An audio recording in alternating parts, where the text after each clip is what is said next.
ચલો good morning બધાને. Lecture start કરીએ ઓગસ્ટના પહેલા વીકનો. લાસ્ટ ટાઈમ તો રક્ષાબંધન હતું ત્યારે કરંટ અફેર નહોતું, આ વખતે એક દિવસ વહેલું રાખી દીધું છે. તો ઓગસ્ટનું ફર્સ્ટ વીક છે આજે, અને આજે નહીં લેક્ચરમાં ફર્સ્ટ વીક છે. અને બસ એટલા જ આર્ટિકલ છે, વધારે આર્ટિકલ નથી. અલગ અલગ ટાઈપના ઇકોનોમીના કલ્ચરના મસ્ત મજાના આર્ટિકલ છે, જોઈએ આપણે. સૌથી પહેલી વસ્તુ છે એક્સિસ ઓફ રેઝિસ્ટન્સ. ઇઝરાયલ ઈરાનની જે વાતચીત ચાલુ છે એમાં એક શબ્દ ફેમસ થયો છે, એક્સિસ ઓફ રેઝિસ્ટન્સ. એનો મતલબ શું થાય કે ભાઈ એક પ્રકારની ધરી અથવા તો અક્ષ જે પ્રતિકાર કરી છે, રોકી રહી છે. કોને રોકી રહી છે? તો કે ભાઈ ઇઝરાયલને રોકવા માટે છે ને અમુક ઉગ્રવાદી લોકો જે છે ભેગા થયા છે, ઓકે, જેને સપોર્ટ આપવામાં આવેલો છે ઈરાનની ગવર્મેન્ટ દ્વારા. તો ઈરાનની જે ગવર્મેન્ટ જે છે એ તમે જો તો ઘણા લોકોને સપોર્ટ કરે છે. કોને કોને સપોર્ટ કરે? તો ભાઈ યમનમાં જે હાઉથીસ જે છે એને સપોર્ટ કરે છે, ઓકે. લેબનનમાં ઘણા લોકો જે છે જેમ કે હેઝબોલ્લા કરીને છે એને સપોર્ટ કરે છે. સિરિયામાં અમુક પ્રકારની ગવર્મેન્ટ હોય એ ઈરાન દ્વારા સપોર્ટેડ હોય છે, ઓકે. સેમ ટુ સેમ ઈરાકમાં પણ અમુક ગ્રુપ છે એને સપોર્ટ કરે. આ બધા ગ્રુપનું એક જ લક્ષ્યાંક છે, યુએસ અને ઇઝરાયલનો વિરોધ કરતો રહ્યો હંમેશા. કોઈ પણ યુએસ ઇઝરાયલનું મિશન થતું હોય, એનો કોઈ ટ્રેડ થતો હોય કે એનો રોડ રસ્તો બનતો હોય તો એનો વિરોધ કરવા માટે આ લોકો પહોંચી જતા હોય છે. એટલે એનું નામ શું આવ્યું? એક્સિસ ઓફ રેઝિસ્ટન્સ એવું નામ આપવામાં આવેલું છે. આની શરૂઆત જે છે આજથી એમ સમજો કે 40-50 વર્ષ પહેલાં જ્યારે ઈરાનમાં એક રિવોલ્યુશન ચાલુ હતું, ક્રાંતિ ચાલુ હતી, એના કારણે થઈ હતું. હવે ઈરાન જે છે ને પહેલાં થોડુંક પ્રો ડેમોક્રેટિક કન્ટ્રી હતું. પછી ધીમે ધીમે એમાં એવું થયું કે રિલિજિયસ લીડરનું શાસન વધી ગયું હતું. ઈરાનમાં શિયા જે ધર્મગુરુ હોય એનું શાસન વધવા માંડ્યું હતું, અને એને ઈરાનની ક્રાંતિ કહેવામાં આવી. આ ઈરાનની ક્રાંતિ થઈને એના પછી જ આ એક્સિસ ઓફ રેઝિસ્ટન્સ શબ્દ જે છે એ ફેમસ થઈ ગયો છે. હવે એના મેમ્બર્સ ક્યાં ક્યાં છે તમારે યાદ રાખવાના છે. એ અહીંયા નામ લખેલા છે કે ભાઈ હેઝબોલ્લા છે એ લેબનનમાં આવશે. લેબનન ક્યાં છે? તમે જો અહીંયા આ બાજુમાં અહીંયા લેબનન છે. આખો ઇઝરાયલનો ગાઝાનો ભાગ છે, ઓકે. ગાઝામાં હમાસ જે છે એને પણ સપોર્ટ આપવામાં આવે છે, ઓકે. સ્ટાર્ટિંગમાં છે ને ઈરાનવાળા મેઇનલી શિયા હતા, તો એ ખાલી શિયા જૂથને સપોર્ટ આપતા હતા. પછી એવું નક્કી થયું કે ભાઈ જે ઇઝરાયલવાળા અને યુએસવાળા જે છે એનો વિરોધ કરતા કોઈ પણ ગ્રુપ હોય ને એને સપોર્ટ આપી દેવો, ઓકે. અને ઇઝરાયલ અને યુએસએ એ બંનેનું સારું એવું ઇન્વેસ્ટમેન્ટ સાઉદી અને યુએઈમાં પણ છે. એટલે લોકો ઘણી વખત સાઉદી અને દુબઈનો પણ યુએઈનો પણ વિરોધ કરે છે. હવે જે આ હૌથીસ જે છે ક્યાં ગયા, ઓકે, આ હૌથીસ જે છે એ આખા સાઉદીનો વિરોધ કરવાવાળા લોકો છે, ઓકે. પછી કોક વાર એવું તમને દેખાશે સિરિયામાં કોઈ સુન્ની ગ્રુપ હશે તો એને પણ ઈરાન સપોર્ટ કરતું હશે. બીજું કોઈ જગ્યાએ સુન્ની સિવાયનું કોઈ ગ્રુપ હોય, શિયા સિવાયનું ગ્રુપ હોય તો પણ એને સપોર્ટ કરતા તમને જોવા મળશે. તો સ્ટાર્ટિંગ ભલે શિયા સુન્નીથી થયું હતું, પણ પછી મેઇન એ લોકોનો જે એમ છે એ ટ્રાન્સફર ક્યાં થઈ ગયો? ઇઝરાયલ ઉપર, યુએસ ઉપર ટ્રાન્સફર થઈ ગયો છે. અને આ ઘટનાને કહેવામાં આવે છે, આ વસ્તુને કહેવામાં એક્સિસ ઓફ રેઝિસ્ટન્સ કહેવામાં આવે છે. ઇન્ટરનેશનલ રિલેશનનો મુદ્દો છે. આમાં કોઈ પ્લેસ યાદ રાખવાના. આ બધા સમૂહ છે તમને જોડકામાં પૂછે. ઘણીવાર કઈ કોમ્યુનિટી ન્યૂઝમાં હોય, એનો એરિયા ન્યૂઝમાં હોય તો એ તમને પૂછી શકે છે, ઓકે. તો એ તમારે યાદ રાખવાનો છે, ઓકે. બીજી કઈ વસ્તુ આમાં જોવા જેવી છે? હા, અને અત્યારે શું કામ ન્યૂઝમાં આવ્યું? તમને ખબર છે કે હમણાં પેલો એક હમાસનો લીડર હતો, એને ઇઝરાયલના એકાદા એર સ્ટ્રાઇકમાં મારવામાં આવેલો હતો. તો એના કારણે બહુ થોડીક ગરમાગરમી થઈ ગઈ હતી. એ ગરમાગરમીમાં એવું થયું, અત્યારે પણ હજી એ ન્યૂઝ ચાલુ છે કે ઈરાનમાં રશિયન મિલિટરી પહોંચવા માંડી છે, ઓકે. રશિયન મિલિટરીના સાધનો ને બધા પહોંચવા માંડ્યા. ઇઝરાયલમાં યુએસની નેવી, યુએસના એરક્રાફ્ટ ને બધું પહોંચવા માંડ્યું છે. ગમે ત્યારે કદાચ હજુ પણ ટેન્શન શાંત નથી થયું, તો ગમે ત્યારે નાનું મોટું યુદ્ધ જે છે એ થઈ શકે છે આમાં. પણ વાંધો એક છે કે ભાઈ ઈરાન હજુ સરખું રેડી ના હોય. ઈરાન જે છે જો રેડી હોત તો ઇઝરાયલ ઉપર સારું આક્રમણ કરી જ દીધું હોત, એ રાહ ના જોવત. તો ઇઝરાયલ તમને ખબર છે કે ભાઈ એ લોકોના એકો એક ઘરમાં બંકર હોય છે ઇઝરાયલમાં. તો જે પણ મંત્રીઓ હતા ને જ્યારે આ હમાસના લીડરને માર્યો ને ત્યારે મોટાભાગના મંત્રીઓ જે છે અંડરગ્રાઉન્ડ જ વહી ગયા હતા. કામ હોય તો જ બહાર નીકળે, બાકી બહાર ના નીકળે, ઓકે. તો જ્યાં સુધી ટેન્શન શાંત ના થાય ત્યાં સુધી એ નોર્મલ લાઈફમાં ના આવે. બધું અંડરગ્રાઉન્ડ ઓપરેટ થતું હોય છે એ લોકોનું. તો હવે એવી જગ્યાએ ઈરાનને અટેક કરવો અઘરો પડે. અને આમ પણ તમે રેગ્યુલર અટેક કરે તો પણ પેલી આયર્ન ડોમ પોલિસી છે ઇઝરાયલવાળાની, એ લોકો ગમે રોકેટ હોય એને રોકી શકે છે આરામથી. તો એના કારણે પ્રશ્ન શું થયો કે ભાઈ ઈરાનવાળાનું અટેક ધીમો થતો જાય છે. એ લોકો બધું જોઈ કરીને અટેક કરે છે, કેમ કે એકવાર તો આની પહેલાં અટેક કર્યો તો તમને ખબર ઘણી બધી મિસાઇલ ને ડ્રોન્સ છોડેલા હતા. પણ એમાંથી માંડ અમુક ડ્રોન્સ કે મિસાઇલ જે છે એકદમ ટાર્ગેટ ઉપર લાગેલા હતા, બીજા ટાર્ગેટ ઉપર લાગેલા નહોતા. એટલે ખોટા આર્મી ને એ બધીની વસ્તુનો વેસ્ટ કરવો એના કરતાં બેટર છે કે સારો ચાન્સ જોવે. હવે આમાં રશિયા મદદ કરે છે બહારની સાઈડથી. શું કામ? સાવ સિમ્પલ છે, ઇઝરાયલનું ખાસ મિત્ર કોણ છે? યુએસએ. તો યુએસએનો વિરોધી હશે, સામેના પક્ષમાં સપોર્ટ કરવાનું જ છે, ઓકે. તો એ અત્યારે ઇસ્યુ ચાલુ છે. ઈરાન જે છે અને ઈરાનના સમર્પિત જેટલા પણ જૂથો છે એ બધા આમાં સપોર્ટ કરવા છે. એ જૂથના નામ બધાના અહીંયા લખેલા છે, કયા કયા છે તમારે યાદ રાખવા પડશે.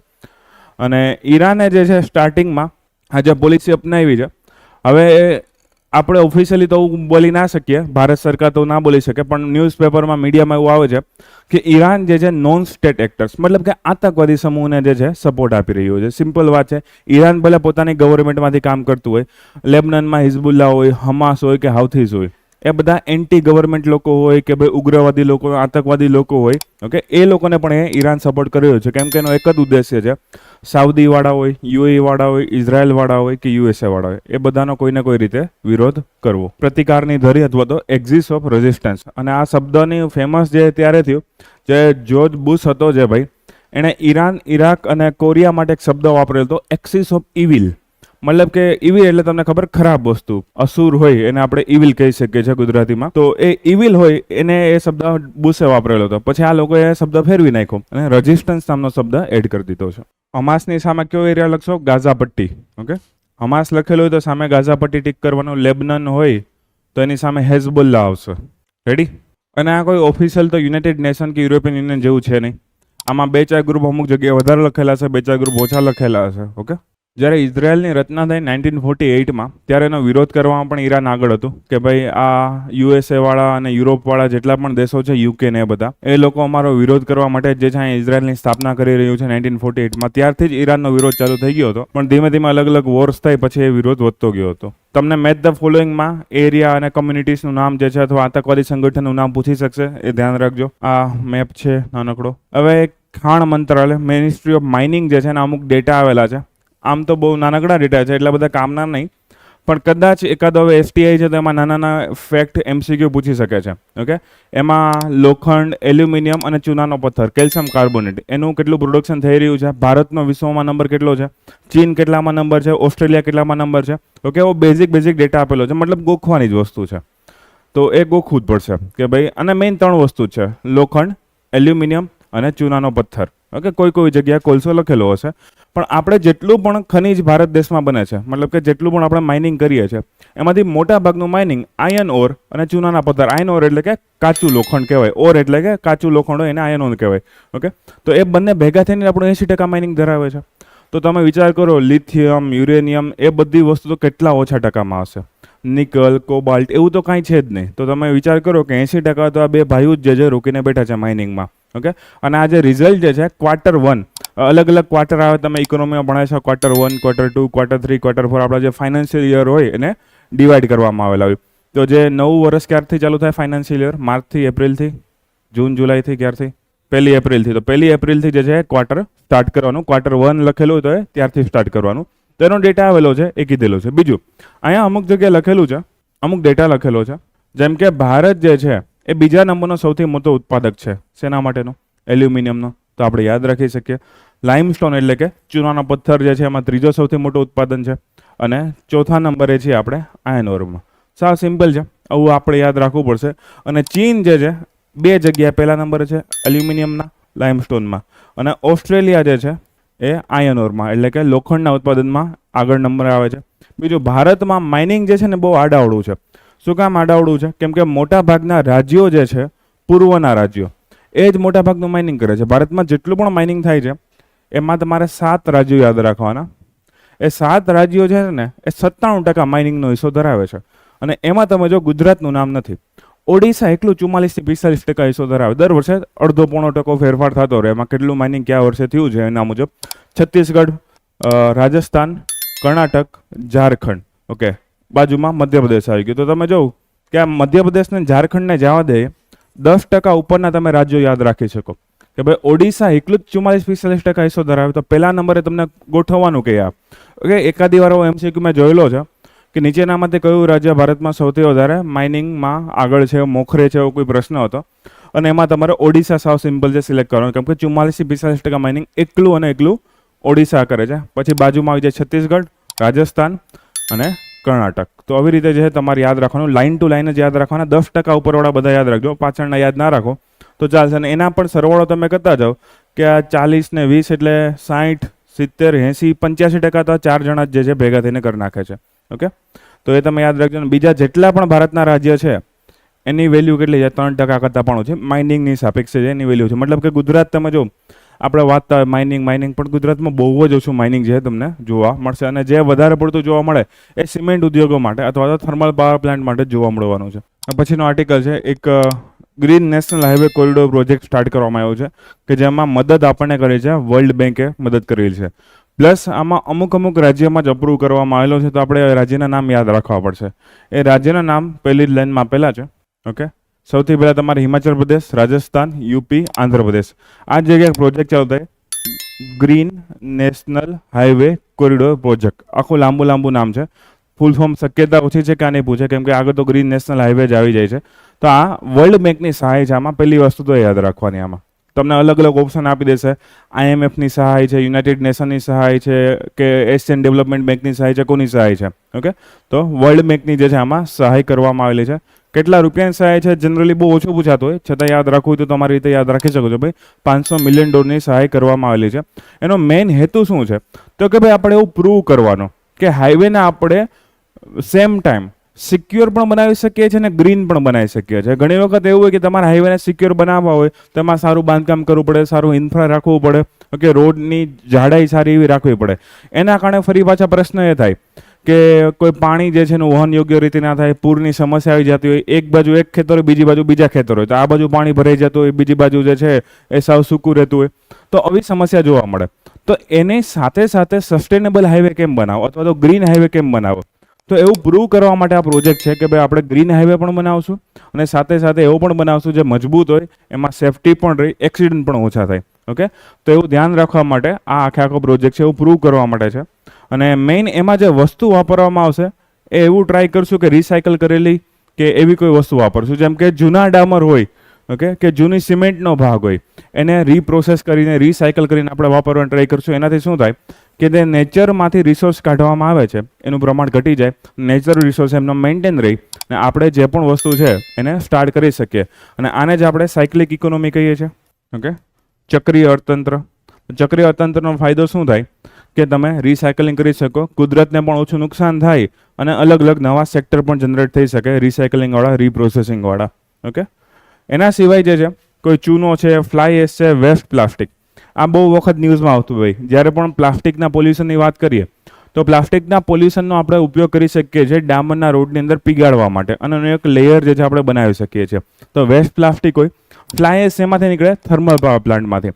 જે કોલસો ધરાવતા પાવર પ્લાન્ટ હોય એમાંથી ફ્લાય એશ મતલબ કે એક પ્રકારની રાખ, એ રાખ વધારે નીકળે છે. એ રાખ તમે પ્રોસેસ કરો ને તો રેગ્યુલર સિમેન્ટ કરતાં પણ તમે એને મજબૂત બનાવી શકો છો, પણ તમે એને રો મટીરિયલ તરીકે પણ વાપરી શકો. એને પ્રોસેસ કરીને એમાંથી એક વિશેષ પ્રકારની સિમેન્ટ પણ બનાવી શકો છો.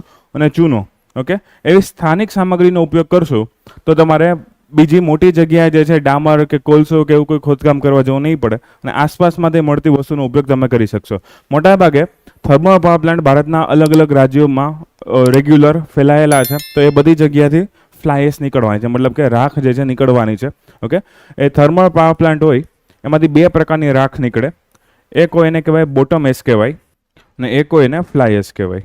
જેમ કે તમે પણ આવું ટ્રાય કરી શકો, કોઈ લાકડું હોય, છાણ હોય કે બીજી કોઈ વસ્તુ સળગાવો તો ઘણી રાખ છે નીચે રહી જાય છે અને ઘણી ધુમાડાની સાથે ભેગી ઉપર ઉઠતી જાય અને પછી ક્યાંક ને ક્યાંક જમા થવાની છે.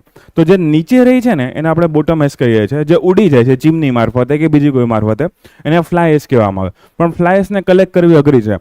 આજુબાજુના તળાવમાં જમા થઈ જાય, આજુબાજુ કોઈ ખેતર હોય, રોડ રસ્તો એમાં જમા થઈ જાય. ભારત સરકારે કીધેલું છે કે ફ્લાય એશને જમા કરવી અને એનો રીયુઝ કરવો, તો આપણે પણ જે છે એનો ઉપયોગમાં રાખી શકશું. ઓકે, ઢોળાવ.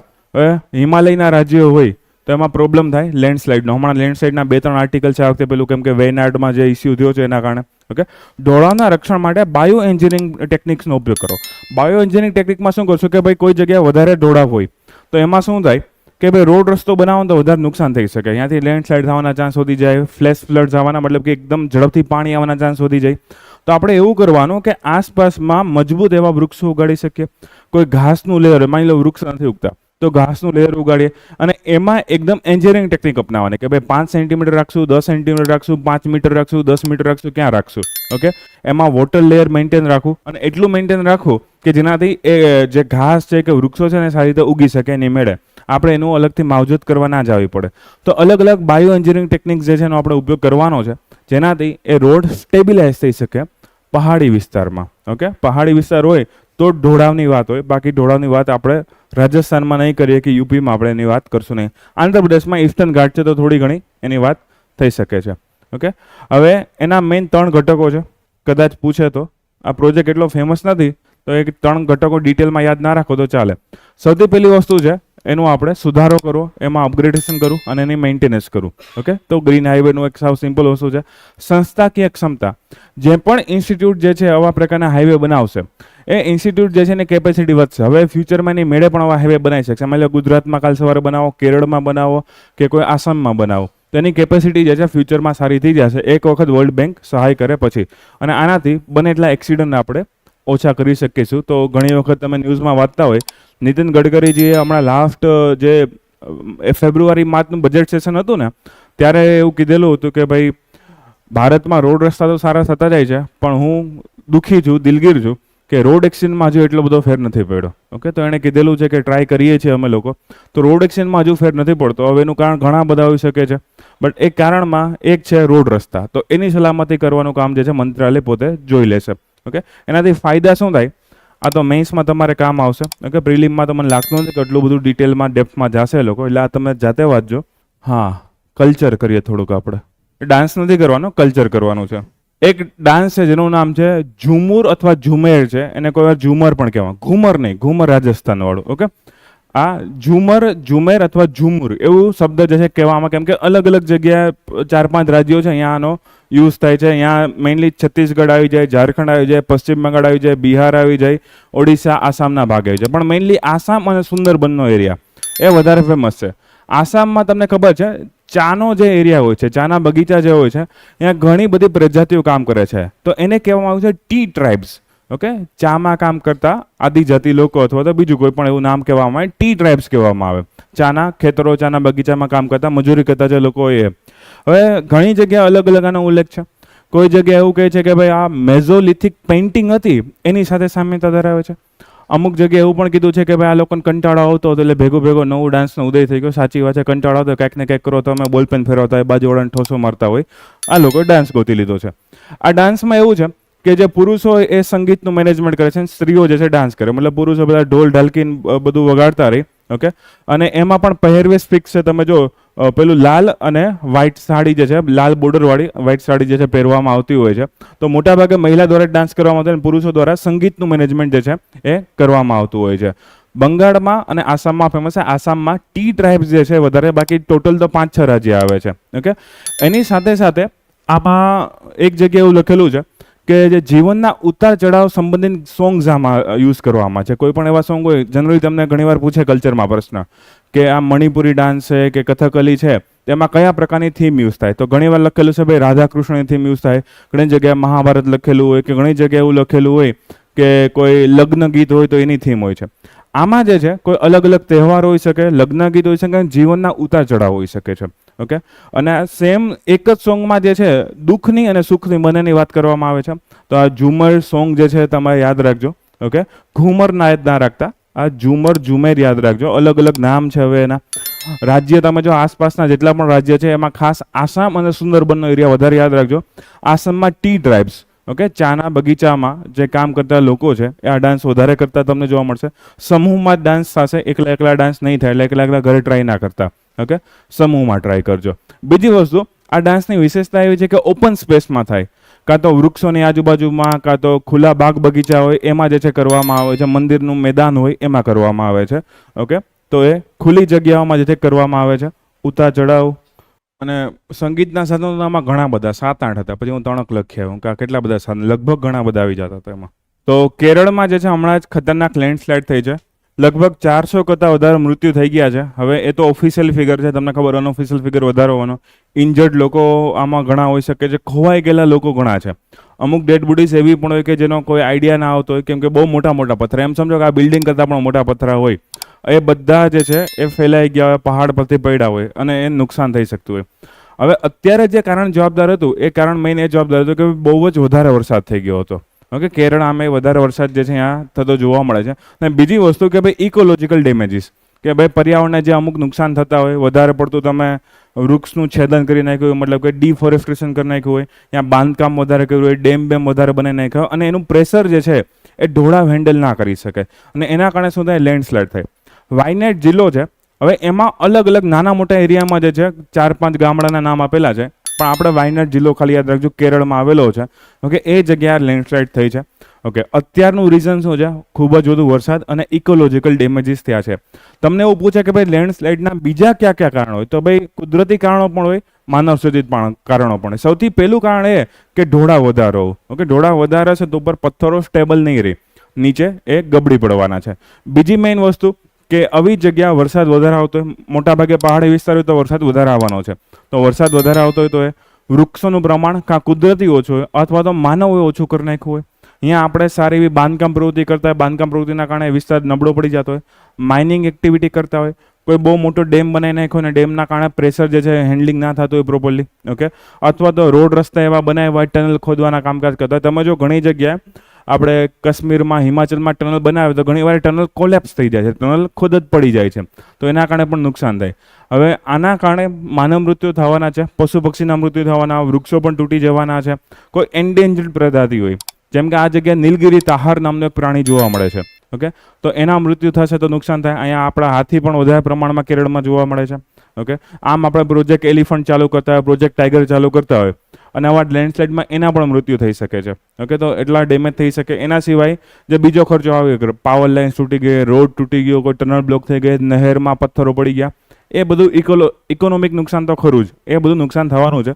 મેઇન તમારે યાદ રાખવાના, નીચેમાંથી સિલેક્ટ કરવાના કે કયા કયા કારણોના લીધે લેન્ડસ્લાઇડ થઈ શકે છે. તો આ બધા કારણો આપેલા કુદરતી, કૃત્રિમ બધા આપેલા છે. એના સિવાય કોઈ એવો વિસ્તાર છે કે જ્યાં ભૂકંપ અથવા તો જ્વાળામુખી ક્રિયા જોવા મળે, જેમ કે અંદમાન નિકોબાર છે, ત્યાં જ્વાળામુખી જોવા મળશે, એના કારણે લેન્ડસ્લાઇડ થઈ શકશે. આ કે આખો હિમાલયનો પટ્ટો છે. હિમાલયનો પટ્ટો કેવો છે, આપણા ભૂકંપના નંબર 5 ઝોનમાં છે. નંબર 5 ઝોન મતલબ કે સૌથી ડેન્જર ઝોન. ઓકે, તો નંબર 5 ઝોન હોય તો અહીંયા ભૂકંપ આવવાની શક્યતા વધારે રહેતી હોય. કેરળમાં, પશ્ચિમ ઘાટમાં કે પૂર્વ ઘાટમાં ભૂકંપ આવવાની શક્યતા નથી. અહીંયા ઢોળાવ કે બાંધકામની પ્રવૃત્તિઓ કે બીજી કોઈ વસ્તુના કારણે એ લેન્ડસ્લાઇડ થઈ શકે છે, ભૂસ્ખલન થઈ શકતું હોય છે. સેમ ભૂસ્ખલન જો બર્ફીલા વિસ્તારમાં થાય તો એને એવલાંચ અથવા તો હિમપ્રપાત કહેવામાં આવશે. ઓકે, એવલાંચ અથવા તો હિમપ્રપાત કહેવામાં આવશે. લેન્ડ ઇરોઝન મતલબ કે જમીનના પડનું ઘસાણ કરતા હોય, બહુ વધારે પડતી ખેતી કરી નાખો કે ચરાઈ એટલે કે ગ્રેઝિંગ, એનિમલ્સનું ગ્રેઝિંગ પણ વધારે કરો તો પણ એ નુકસાન થઈ શકે છે. ઓકે, ભારતમાં નસીબામી ખરાબ રહી છે. તમે જો કે ભાઈ ટોચના જે 5 દેશો છે કે જ્યાં લેન્ડસ્લાઇડ થતી એમાં ભારતનું નામ આવે છે. આગળના દેશે યાદ ના રાખતા, કેમ કે અત્યારે તો વાયનાડનો પ્રશ્ન છે, કેરળનો પ્રશ્ન છે. ઓકે, એના સિવાય એક મેપ છે, એમાં તમે યાદ રાખી શકો કયા કયા એરિયામાં જે છે લેન્ડસ્લાઇડ વધારે થતી હોય છે. તો જે એકદમ ડાર્ક રેડમાં દેખાય છે એ સૌથી વધારે સંભવિત વિસ્તારો છે કે જ્યાં લેન્ડસ્લાઇડ થાય. તો જો આખો કાશ્મીર, હિમાચલ, ઉત્તરાખંડનો ભાગ આવી ગયો, નોર્થ ઇસ્ટનો ઘણો ખરો ભાગ આવી ગયો, ઓલમોસ્ટ ઘણો ખરો ભાગ આવી ગયો. વચ્ચે આસામમાં જેની બ્રહ્મપુત્ર નદી જાય છે ને એ વિસ્તાર થોડોક સેફ છે. ઓકે, પણ અહીંયા પૂર આવશે, અહીંયા લેન્ડસ્લાઇડ નહીં થાય. ઓકે, બીજા વિસ્તારમાં તમે જો તો લેન્ડસ્લાઇડની શક્યતા વધારે છે. એના સિવાય અહીંયા નીચેથી તમે જો કર્ણાટકના ભાગથી રેડ ઝોન ચાલુ થતો જાય છે. કે ગુજરાતમાં બહુ એવો કોઈ ઝોન છે નહીં. પણ બીજું પણ જોવાનું કે ખાલી વેરી હાઈ પ્રોબેબિલિટી ન જોવાની, જે કેસરી કલરમાં હાઈ પ્રોબેબિલિટી પણ છે, જે યેલોમાં મીડિયમ પણ છે, લો અને વેરી લો પણ છે. તો વેરી લોમાં કોઈક વાર તો થશે ને, એકાદી વાર થાય તો એ 100, 200, 500 લોકો તો એ મરી શકે છે. ઓકે, આ તમે જો ગુજરાતમાં સાઉથ ગુજરાતનો થોડો ઘણો ભાગ છે ને, એમાં 4 અને 5 નંબરનો ઝોન તમને જોવા મળી શકશે કે અહીંયા આવું થાય. બાકીના મેઇન કયા એરિયા છે, જો એક તો હિમાલય આવી ગયો, પૂર્વાંચલના વિસ્તારો આવી ગયા, પશ્ચિમ ઘાટ આવી ગયો, થોડો ઘણો પૂર્વ ઘાટનો છૂટો છવાયો વિસ્તાર છે, બહુ વધારે નહીં, છૂટો છવાયો પૂર્વ ઘાટનો વિસ્તાર, અને વિંધ્ય અને સાતપુડામાંથી અમુક ટેકરીઓ આવી શકે છે. બાકી મેઇન 2 જ એરિયા થશે આપણે, એક તો પશ્ચિમ ઘાટ અને એક તો આખો હિમાલયનો પટ્ટો. હિમાલયના પટ્ટાને આપણે 2 રીતે વિભાજિત કરવાનો છે. ઓકે, એક નોર્થ વેસ્ટ એટલે કે ઉત્તર પશ્ચિમ હિમાલય, અને એક ઉત્તર પૂર્વી. ઉત્તર પૂર્વી એટલે કયો થશે, જે આપણા 7 સિસ્ટર સ્ટેટ્સ આવેલા છે, આસામ, મેઘાલય, મણિપુર, મિઝોરમ, અરુણાચલવાળા. ઓકે, એ જગ્યા, અને એક આવી જાય પશ્ચિમ ઘાટ. તો 3 મેઇન એરિયા છે જ્યાં સૌથી વધારે લેન્ડસ્લાઇડ આપણને જોવા મળશે. ઓકે, તો જે ભૂતકાળમાં જેટલી લેન્ડસ્લાઇડ જોવા મળી એનું ડિસ્ટ્રીબ્યુશન આપેલું છે કે ભૂતકાળમાં જેટલું પણ વિતરણ છે ભૂસ્ખલનનું એ આ પ્રકારે થયેલું છે. બટ એઝ ઓફ નાવ છેલ્લા 5-10 વર્ષનો ડેટા લઈએ આપણે તો સૌથી વધારે અત્યારે આ જગ્યા થઈ ગયા છે. નોર્થ ઇસ્ટના જે 7 સિસ્ટર સ્ટેટ છે એ જગ્યા, મણિપુર હોય, મિઝોરમ હોય, સિક્કિમમાં હમણાં પાછું 2-4 દિવસ પહેલા ન્યૂઝમાં છે, એટલે સેકન્ડ કે થર્ડ વીકનું આપણે અપડેટ લઈશું, એમાં ફરી પાછું સિક્કિમનું જોવાનું આવશે આપણે. ઓકે, તો આ ડેટા તમારે યાદ રાખવાનો છે. ઓકે, ભારતની ટોટલ કેટલી જમીન? 12% જમીનમાં લેન્ડસ્લાઇડ થઈ શકે છે. બીજું, લેન્ડસ્લાઇડને આપણે રોકવું એ બહુ જ અઘરું છે, કેમ કે લેન્ડસ્લાઇડ એવા સમયે થાય, એક ક્વિક એક્ટિવિટી છે, એવું નહીં કે ક્રમશ ધીમે ધીમે થાય, એવું નથી. આ પથ્થર આવે પડી જાય, હું આમાં કાંઈ નહીં કરી શકું, હું બોલતો બોલતો ગુજરી જઈશ. ઓકે, તો લેન્ડસ્લાઇડ જ્યારે પણ થાય એવી ક્વિક એક્ટિવિટી છે કે એને રોકવી બહુ જ અઘરી છે, એનું પ્રિડિક્શન કરવું પણ અઘરું. ખાલી આપણે આ મેપ બનાવી શકીએ. હવે આમાં બધા 12% ભારતના જમીન ભાગમાં તો આપણે એવું નહીં કરી શકીએ, કોઈ પાડી બાંધી શકે, બધું કામ બધી જગ્યાએ નહીં કરી શકીએ આપણે. ઓકે, તો પ્રિડિક્શન કદાચ હજી નાનું મોટું થઈ જાય. ચલો, એકાદ દિવસ પહેલાં ખબર પડે કે ભાઈ કાલે વરસાદ બહુ વધારે આવશે, તો આ એરિયામાં જવાનું નથી. પણ ભાઈ ભૂકંપનું પ્રિડિક્શન કેમ કરું?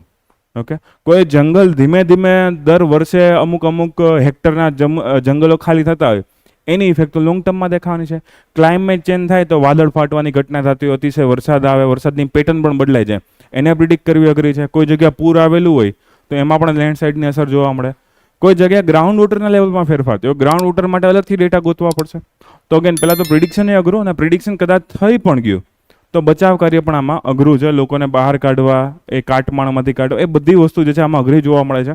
તો હજુ પણ લેન્ડસ્લાઇડમાં આપણે અને બીજા ઘણા દેશો, ઓકે, એ પાછળ જે આનાથી મૃત્યુ જે છે રોકવા આપણે અસમર્થ રહ્યા છે, એમ કહી શકો. બહુ જ ઓછા મૃત્યુ આપણે બચાવી શકીએ છીએ, પણ કાંઈ વાંધો નહીં, જે છે એ છે લેન્ડસ્લાઇડ. ઓકે, બીજું તો લોંગ ટર્મ મેઝર્સ છે ને, એના કહેવા માટે 2 કમિટી બનાવવામાં આવી હતી. આ કમિટી યુપીએસસીની બહુ ફેવરિટ છે. દર બીજા ત્રીજા વર્ષે કાં તો કસ્તુરીરંગન કમિટી પૂછે છે, કાં તો ગડગિલ કમિટી પૂછે છે. ઓકે, તો ગડગિલ કમિટી કસ્તુરીરંગન કમિટી પૂછે, સાવ સિમ્પલ આંખ બંધ કરીને લખી નાખવાનું કે વેસ્ટર્ન ઘાટના બચાવ માટે. ઓકે, વેસ્ટર્ન ઘાટ માટે આ 2 કમિટી છે, ગડગિલ કમિટી અને કસ્તુરીરંગન કમિટી.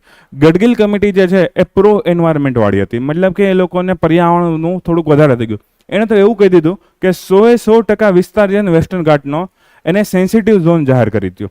સેન્સિટિવ ઝોનમાં જેને ભાગ પાડો, ઝોન 1, ઝોન 2, ઝોન 3. ઓકે, એમાં જે ઝોન 1 હોય ને એમાં સૌથી વધારે પ્રોટેક્શન આપો, અને એમાં બધી વિકાસલક્ષી ક્રિયાઓ બંધ કરી દો. ઝોન 2 અને ઝોન 3માં અમુક ક્રિયાઓ ચાલુ રાખવામાં આવે, પણ 100% એરિયાને કેવું કહી દીધો? સેન્સિટિવ એરિયા કહી દીધો. હવે જો કર્ણાટક જે છે એમાં હમણાં આપણે જો માઇનિંગનો ડેટા સારો છે, તો આ માઇનિંગ ઘણું વેસ્ટર્ન ઘાટની આસપાસના વિસ્તારમાં પણ થાય. ગોવા ટુરિઝમમાં આગળ છે, તો ટુરિઝમ કરવું હોય તો તમારે રોડ રસ્તા સારા બનાવવા પડે, હોટલ સારી બનાવવી પડે. કેરળમાં અને ગોવામાં બંને જગ્યાએ વોટરફોલ્સ ઘણા દેખાય, તો એ વોટરફોલ્સ જોવા હોય તો તમારે ત્યાં સુધી પહોંચવું તો પડે ને પહેલાં. ઓકે, તો જો અગેન સસ્ટેનેબલ ડેવલપમેન્ટ, ટકાઉ વિકાસ લક્ષ્યનો મિનિંગ એવો નથી કે ખાલી ને ખાલી પર્યાવરણને પ્રોટેક્શન આપવું. ટકાઉ વિકાસ લક્ષ્યનો મિનિંગ એવો છે, વિકાસ તો કરવાનો છે, પણ કેવો કરવાનો? ટકાઉ કરવાનો, પર્યાવરણને ધ્યાનમાં રાખીને કરવાનો છે. તો ગડગિલ કમિટી જે છે ને હતી ને, એની થોડીક ટીકા કરવામાં આવી કે ભાઈ ખાલી પર્યાવરણનું જ વિચાર્યું, વિકાસ કાર્યોનું જરા પણ વિચારેલું નહીં. એટલે બીજી કમિટીની રચના કરી. એ બીજી કમિટીનું નામ છે કસ્તુરીરંગન કમિટી જે છે એની રચના કરવામાં આવી. એણે ઘટાડી દીધું, ખાલી 37% વિસ્તાર, 1/3 કરી નાખ્યો. ઓકે, 37% વિસ્તારને ઇકો સેન્સિટિવ એરિયા તરીકે એમ કીધું કે આને જાહેર કરવામાં આવે. ESA કોણ જાહેર કરે? MOEFCC, મતલબ કે ministry of environment, forest and climate change. પર્યાવરણ મંત્રાલય છે આ બધું જાહેર કરે છે. અને પર્યાવરણ મંત્રાલય હોય તો સાવ સિમ્પલ વસ્તુ છે, પીએમની સલાહ તો લેવામાં આવશે જ, કેમ કે બાજુમાં જ બેસતા હોવાના છે બધા કેબિનેટ મિનિસ્ટર છે ને એ બધા. ઓકે, હવે પીએમ જે છે એ બંને વસ્તુ જોશે ને, ફાઇનાન્સ મિનિસ્ટ્રીને કઈ વસ્તુની જરૂર છે અને એન્વાયરમેન્ટ મિનિસ્ટ્રીને કઈ વસ્તુની જરૂર છે. પછી ડિસિઝન તો ફાઇનલ છેલ્લે ત્યાં જ લેવામાં આવતો છે આપણી પાર્લામેન્ટમાં. ઓકે, તો MOEFCC જે છે આ વસ્તુને જાહેર કરે છે અને પછી એને મેન્ટેન પણ કરવી પડે આપણે. માની લો કે કોઈ 37%માંથી 15% એને પ્રોટેક્ટેડ એરિયા જાહેર કરી દીધો, પછી પ્રોટેક્શન કરવું પણ પડે ને. ત્યાં પણ તમે કોઈ જમીન ઇલીગલી વેચી મારો, ત્યાં પણ વૃક્ષો જે છે એનો નાશ થવા માંડ્યો, ત્યાં પણ પ્રાણીનો શિકાર થતો તો બધું નકામું પાછું. ઓકે, તો ESA જાહેર કરવાનો મેઇન ઉદ્દેશ્ય એવો છે કે જે નેશનલ પાર્ક હોય, જે રિઝર્વડ ફોરેસ્ટ હોય, જે વાઇલ્ડ લાઇફ સેન્ચ્યુરીઝ હોય, એની આસપાસનો એરિયા, એક્સ્ટ્રા એરિયા આપણે પ્રોટેક્ટ કરી શકીએ. મોટાભાગે એક લિમિટ આપેલી છે, પણ જનરલી એ ફોલો થાય ને ના પણ થાય. 10 કિલોમીટર કોઈ નેશનલ પાર્ક હોય, કોઈ વાઇલ્ડ લાઇફ સેન્ચ્યુરી હોય, કોઈ જંગલ એરિયા હોય, આરક્ષિત જંગલ વિસ્તાર હોય, એની આસપાસના 10 કિલોમીટરના એરિયામાં જનરલી ESA જાહેર કરી શકાય છે, પણ એવું ફરજિયાત નહીં, વધારે એરિયાને પણ તમે જાહેર કરી શકો છો. ઓકે, તો MOEFCC જાહેર કરે છે. આ લોકો 37% કીધું.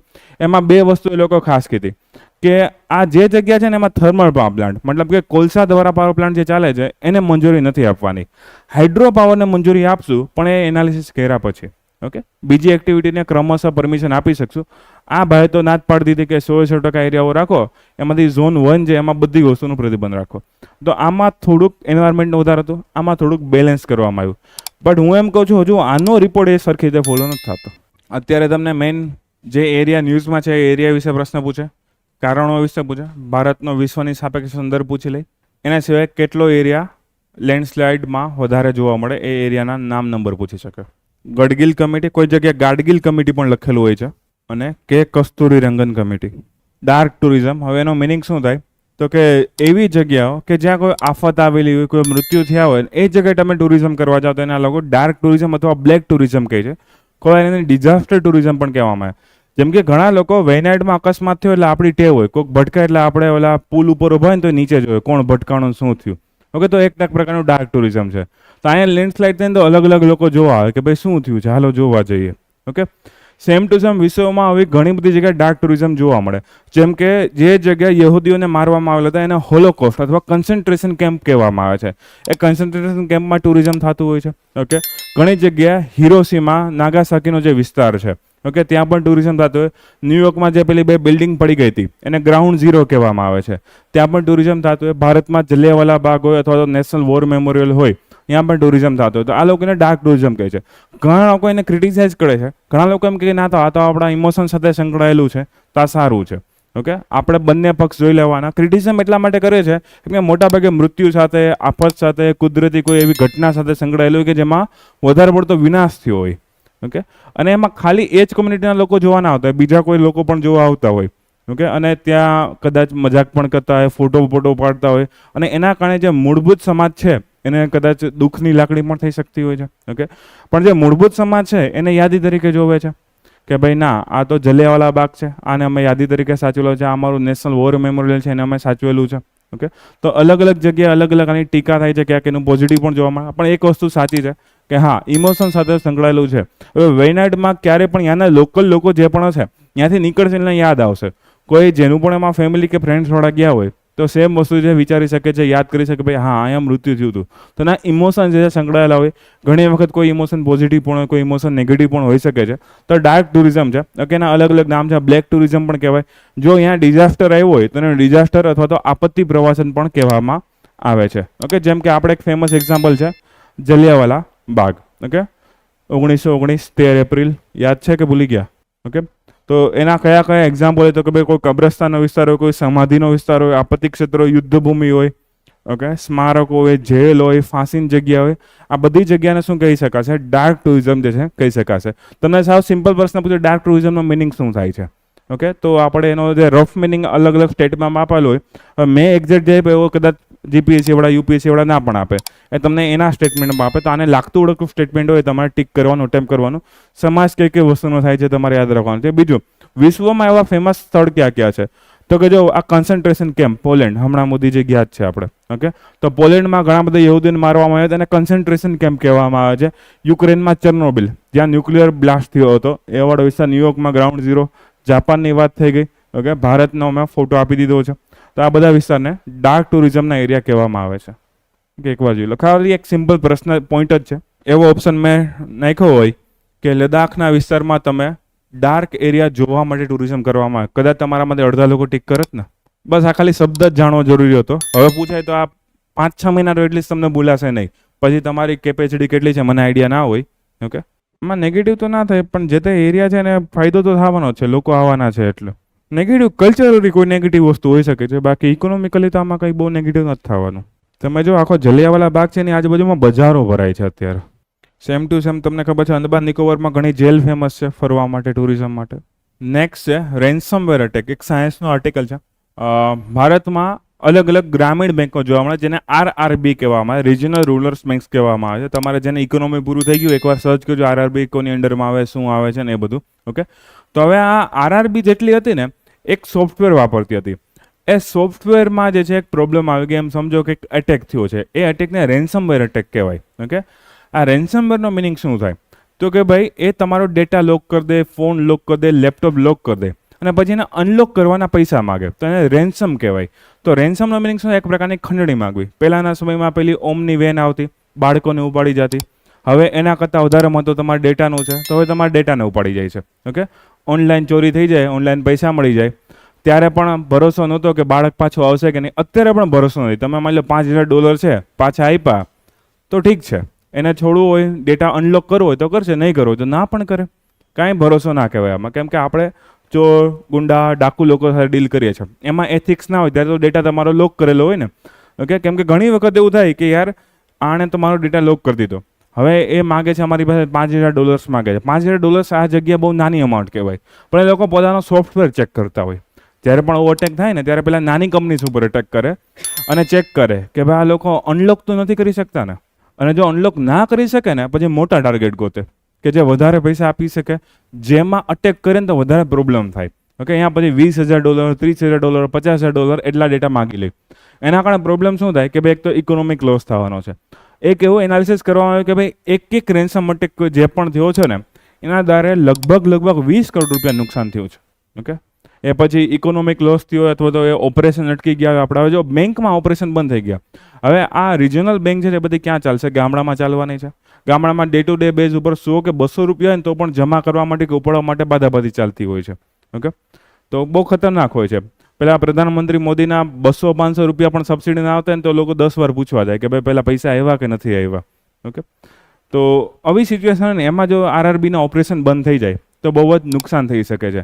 હવે આમાં પ્રોબ્લેમ એ હતો કે આ સોફ્ટવેર જે બનાવ્યું એ TCS વાળાનું સોફ્ટવેર હતું. ઓકે, SBI, NPCI એ બધા ભેગા મળીને જે છે આ બધી વસ્તુ સોફ્ટવેર બનાવેલું હતું અને એ સોફ્ટવેર જે વાપરતા હતા ને એને જ નુકસાન થયું.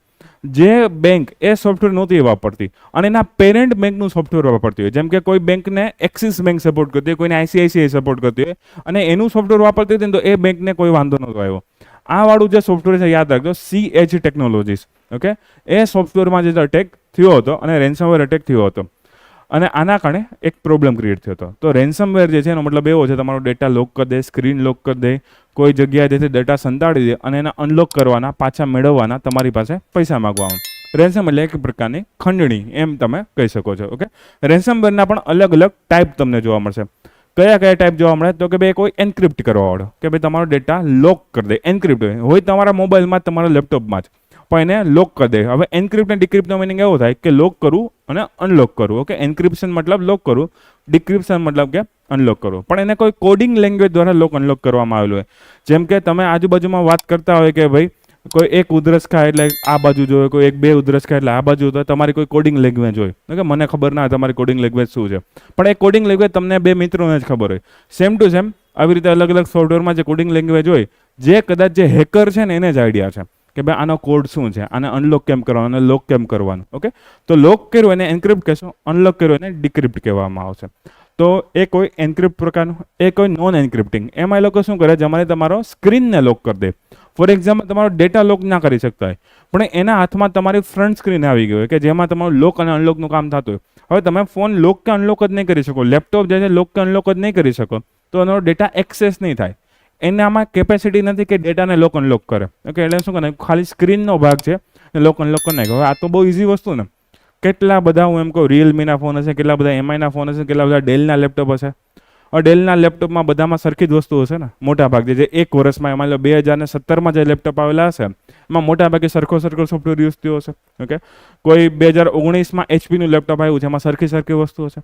હવે કોઈ માણસ એમાં એટલો આઈડિયા આવી કે ભાઈ 2019 વાળું જે છે ને એની ફાયરવોલ નબળી છે, એનું પ્રોટેક્શન સિસ્ટમ જે છે નબળું છે, તો એમાં આપણે આવો પ્રકારનો અટેક કરી શકીએ છીએ. તો એ લોકો કરે પણ ખરી. ઓકે, પછી કોઈ લીક અથવા તો ડોક્સવેર, જેમાં એ લોકો તમને ધમકી આપે કે ભાઈ અમે તમારો ડેટા પબ્લિકલી જાહેર કરી દઈશું.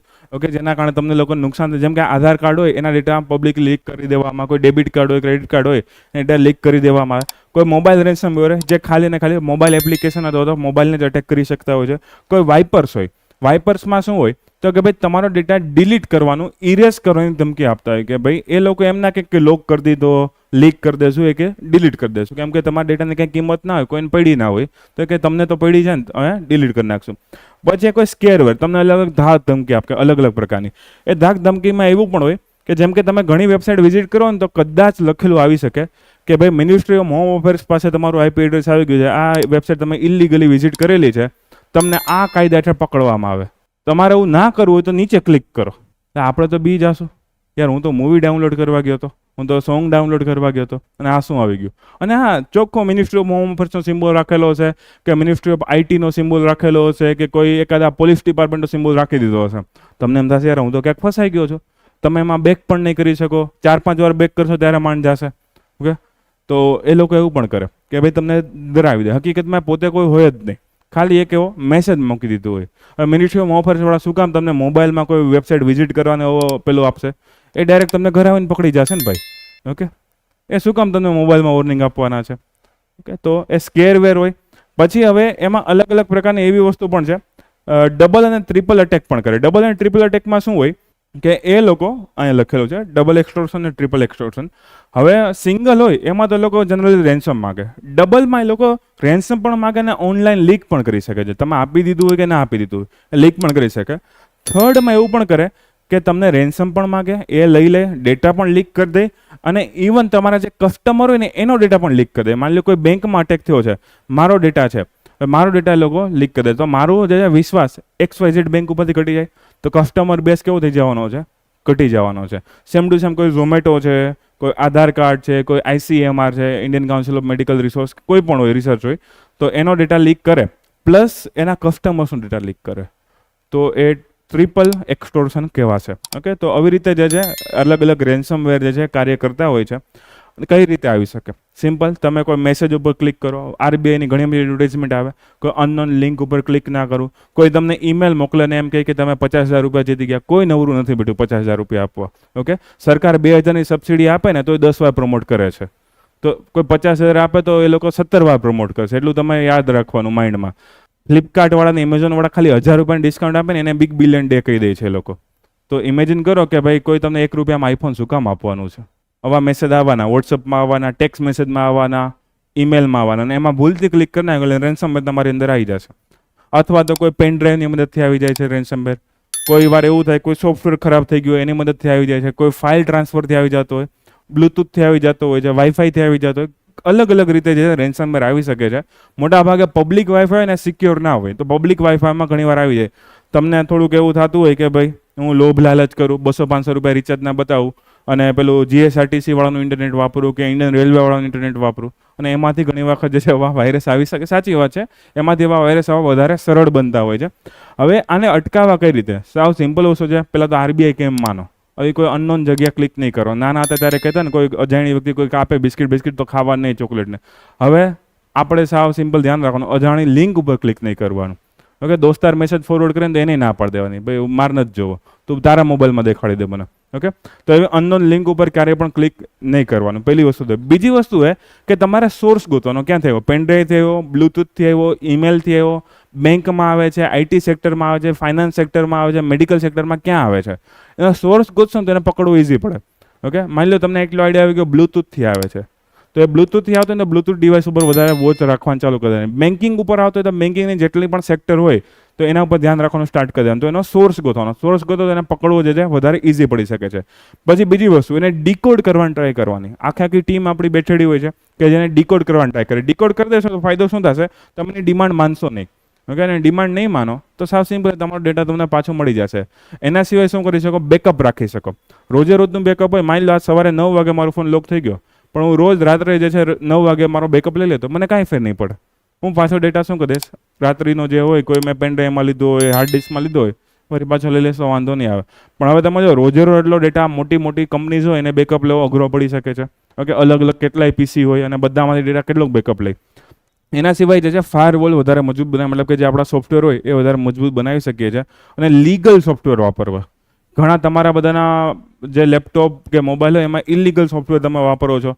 જેમ કે એક છે પિકાસો TV, ઘણા તો યુઝ કરેલું હશે, જોયેલું હશે, જેમાં તમે પેલો લાઈવ મેચ જોઈ શકો કે પેલા મૂવીઝ આવી ગયા હોય તમે જોઈ શકો છો. ઓકે, પેલું ટોરેન્ટ હોય છે, ટેલિગ્રામ હોય છે, બધામાં શું થાય કે ભાઈ કોઈ લીગલ વસ્તુ ના આવતી, ઇલીગલ વસ્તુ આવતી હોય, પછી તમે ફરિયાદ નહીં કરી શકો કોઈ જગ્યાએ. ઓકે, તો એ બધું નકામું જશે. સેમ ટુ સેમ માઇક્રોસોફ્ટના અલગ અલગ ઓફિસ આવે, જેમ કે પાવર પોઈન્ટ હોય, વર્ડ હોય, આ લોકો એના પૈસા લે. ઓકે, અને તમને એમ થાય મારા 3 વર્ષ પૂરા થઈ ગયા, ફ્રી સોફ્ટવેર પૂરો થઈ ગયો, લાવો ક્યાંકથી ડાઉનલોડ કરી લેવો. એ ડાઉનલોડની ભેગો રેન્સમવેર આવી શકે છે. એ વસ્તુનું બધાનું ધ્યાન રાખવું. અને જેવી રીતે તમને ખબર છે ક્વોરન્ટાઇન કરવામાં આવે. માની લો તમને કોવિડ થયો તો શું કરે? તમને એક રૂમમાં પૂરી રાખે, જ્યાં સુધી વાયરસ જાય નહીં ત્યાં સુધી તમને રાખે. તો કોઈ માની લો એકાદા નેટવર્કમાં આવી ગયો, માની લો કે ભૂરણિયા ગાઈડન્સની આખી સિસ્ટમમાં જે છે કોઈ વાયરસ આવી ગયો છે, કોઈ રેન્સમવેર અટેક થયો છે, તો શું કરવાનું? આને ઇન્ટરનેટથી તોડી નાખવાનું. ઇથરનેટ કેબલ, કોઈ પણ કેબલ, જેથી શું થાય? એ આસપાસના બીજા કોઈ પણ નેટવર્ક હોય એને ફેલાય નહીં. માની લો અહીંયાથી મારો મોબાઈલ કનેક્ટેડ હોય, તો હવે આ PCમાં આવી ગયું તો મારામાં પણ આવી શકવાની શક્યતા છે. આનાથી તમે બધા વાઈફાઈ વાપરતા હોય, તમારામાં પણ આવી શકે છે.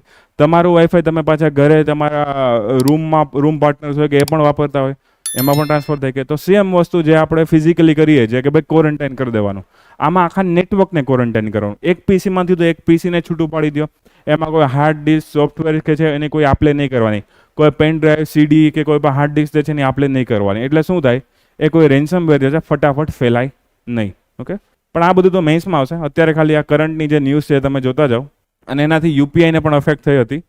તો તમે જો કે અત્યારે આપણે કેટલા બધા ડિપેન્ડન્ટ છે યુપીઆઈ ઉપર, અને એમાં ક્યાંક તમને મેસેજ આવે કે સર્વર ડાઉન, અને તમે 500-700 રૂપિયા જમી આવ્યા હોય, ખીચામાં એક રૂપિયો ના હોય, વાસણ ધોતા આવડતા ના હોય, તો અઘરું પડી શકે છે પછી. અને એઈપી એટલે આધાર એનેબલ્ડ પેમેન્ટ સિસ્ટમ. ગામડામાં જનરલી એવું હોય કે માની લો યુપીઆઈ વાપરતા નથી આવડતું, તો ફિંગરપ્રિન્ટથી જે છે તમારું પેમેન્ટ થઈ શકે છે. ખાલી એ ફિંગરપ્રિન્ટમાં શું હોય, તમારું એક આધાર કાર્ડનું વેરીફાઈ વાળું મશીન હોય, એ મશીનમાં તમે ફિંગરપ્રિન્ટ નાખો એટલે તમારું પેમેન્ટ ઓટોમેટિકલી કટ થઈ જાય. શું કામ, આધાર કાર્ડ તમારું લિંક છે કોની સાથે, તમારા બેંકના ડેટા સાથે લિંક થયેલું છે એના કારણે.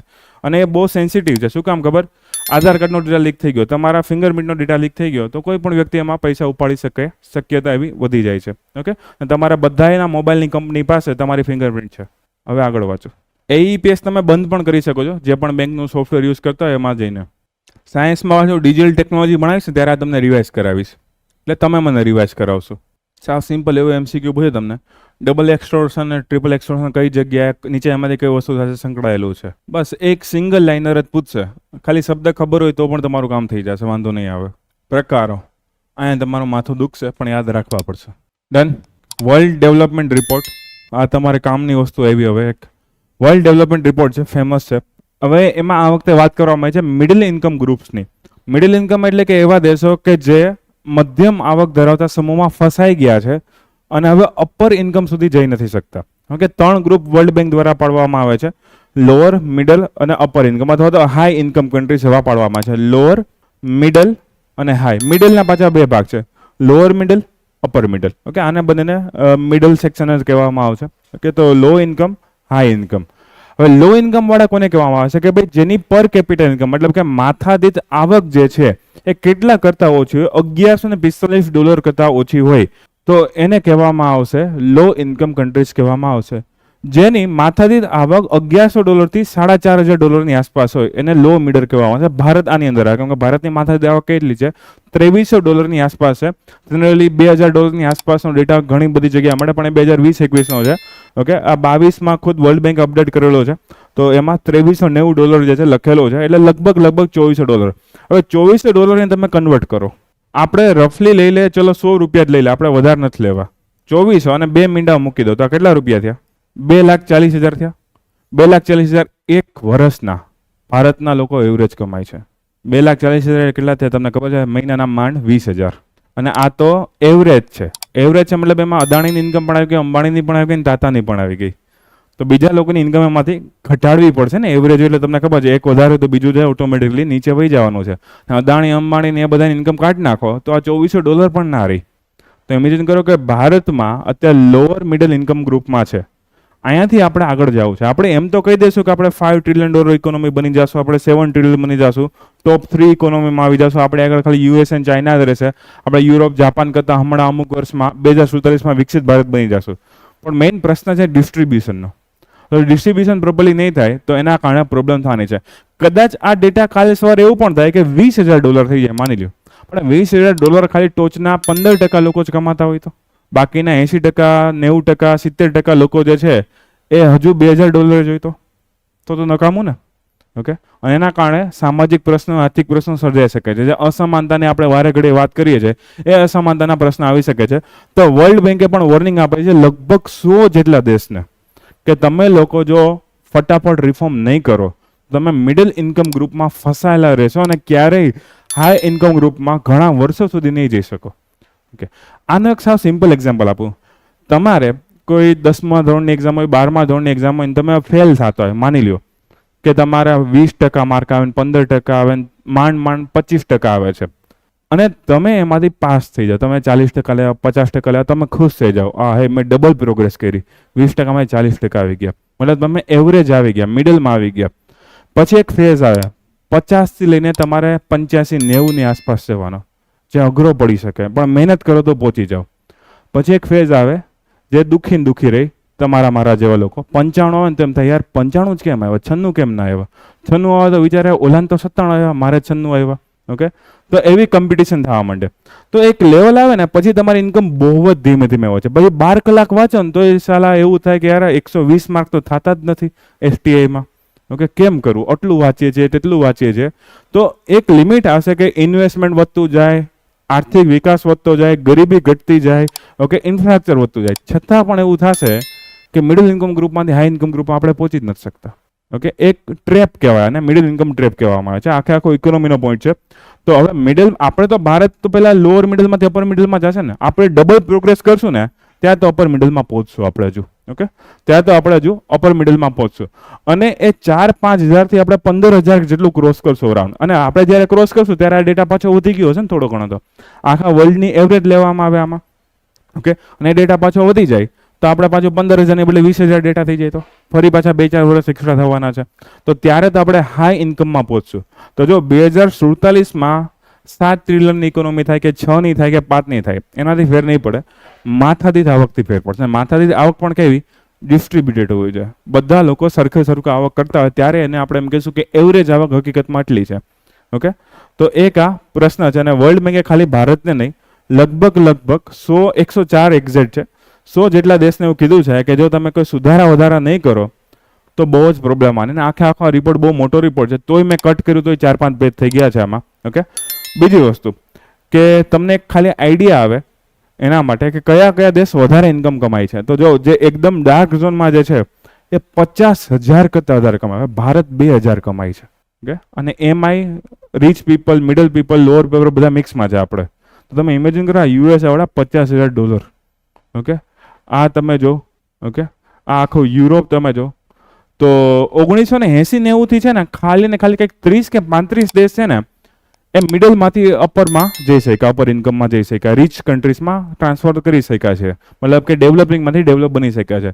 અને એમાંથી મોટા ભાગના કન્ટ્રીઝ કાં તો યુરોપના પાર્ટ છે કાં તો એ જગ્યા ઓઇલ મળેલું છે. બાકી એકોય દેશ 1980-90 પછીથી આ 30-35 દેશોને બાદ કરતા મિડલ ક્લાસમાંથી રીચ ક્લાસમાં આવી નથી શક્યા, ડેવલપિંગમાંથી ડેવલપમાં આવી નથી. ઇવન ચાઇના પણ નથી. તો તમે ઇમેજિન કરો, જો ચાઇના આટલી સારી ઇકોનોમી હોય તો પણ એ નથી પહોંચતું, તો આપણે તો એના કરતાં હજી ઘણી ઇકોનોમી પાછળ છે. ઓકે, આફ્રિકા જો એકદમ લાઇટ કલર છે. લાઇટ કલર એટલે કેટલું, તમે જો $1,000 કરતાં પણ ઓછું, 1,000 થી $2,000 છે. ભારત ક્યાં હશે? 2 થી 3.5 ની વચ્ચે જે છે આવવાનું છે. ઓકે, જે સાવ આવા ગ્રે ઝોનના છે એમાં કોઈ ડેટા જ નથી આપણી પાસે. અને રેફરન્સ માટે તમે જો વિશ્વના ટોચના દેશો ક્યાં સૌથી સારી ઇન્કમ કમાય છે, બરમુડા નામનો એક ટાપુ છે, યુકેના હાથમાં છે, એ સૌથી સારી કમાય છે, $1,34,000. ઓકે, પછી લિંકનસ્ટાઇન છે, નોર્વે છે, સ્વિટ્ઝરલેન્ડ, લક્ઝમબર્ગ, આયર્લેન્ડ, USA $80,000. આપણે USA ને ક્રોસ કરવું છે. ક્યારે ક્રોસ કરશું? 2,000 છે, 80,000 પહોંચવાનું 40 ગણું કરવાનું છે. ઓકે, તો ઇમેજિન કરો, બહુ દૂરની વાત છે હજી તો.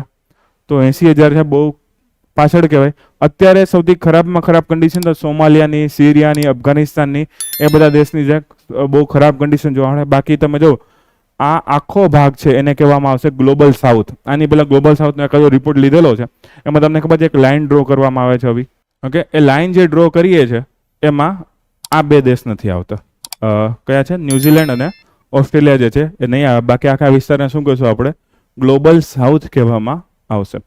હવે આમાં પોઈન્ટ ટુ પોઈન્ટ કહેતો જાવ, કેમ કે બહુ બધા પોઈન્ટ છે, એકાદા બેકાદા રહી ના જાય મારાથી. સૌથી પહેલું આપણે આ સ્લાઇડમાં યાદ રાખજો, રિપોર્ટનું આખું નામ શું છે, કોણે પબ્લિશ કરેલો છે અને એનો મેઇન હેતુ શું છે? મિડલ ઇન્કમને સમજાવવાનો. મિડલ ઇન્કમ કોને કહેવાય મેં તમને કહી દીધું. એમાં ટ્રેપ, એનાથી બહાર ના નીકળી શકીએ. હવે એ લોકોએ એક પ્રિડિક્શન કરેલું છે કે ભાઈ ભારતને એનાથી બહાર આવવા માટે કેટલા 75 જેટલા વર્ષ લાગવાના છે.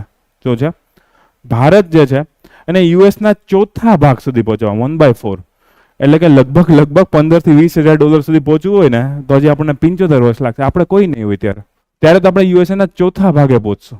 અને આપણે એમ કે આપણા યુએસએ આવશે તો એને મારી કરી લેશું, એની સામે લડી લેશું. ક્યારે મારી કરી લેશું ભાઈ?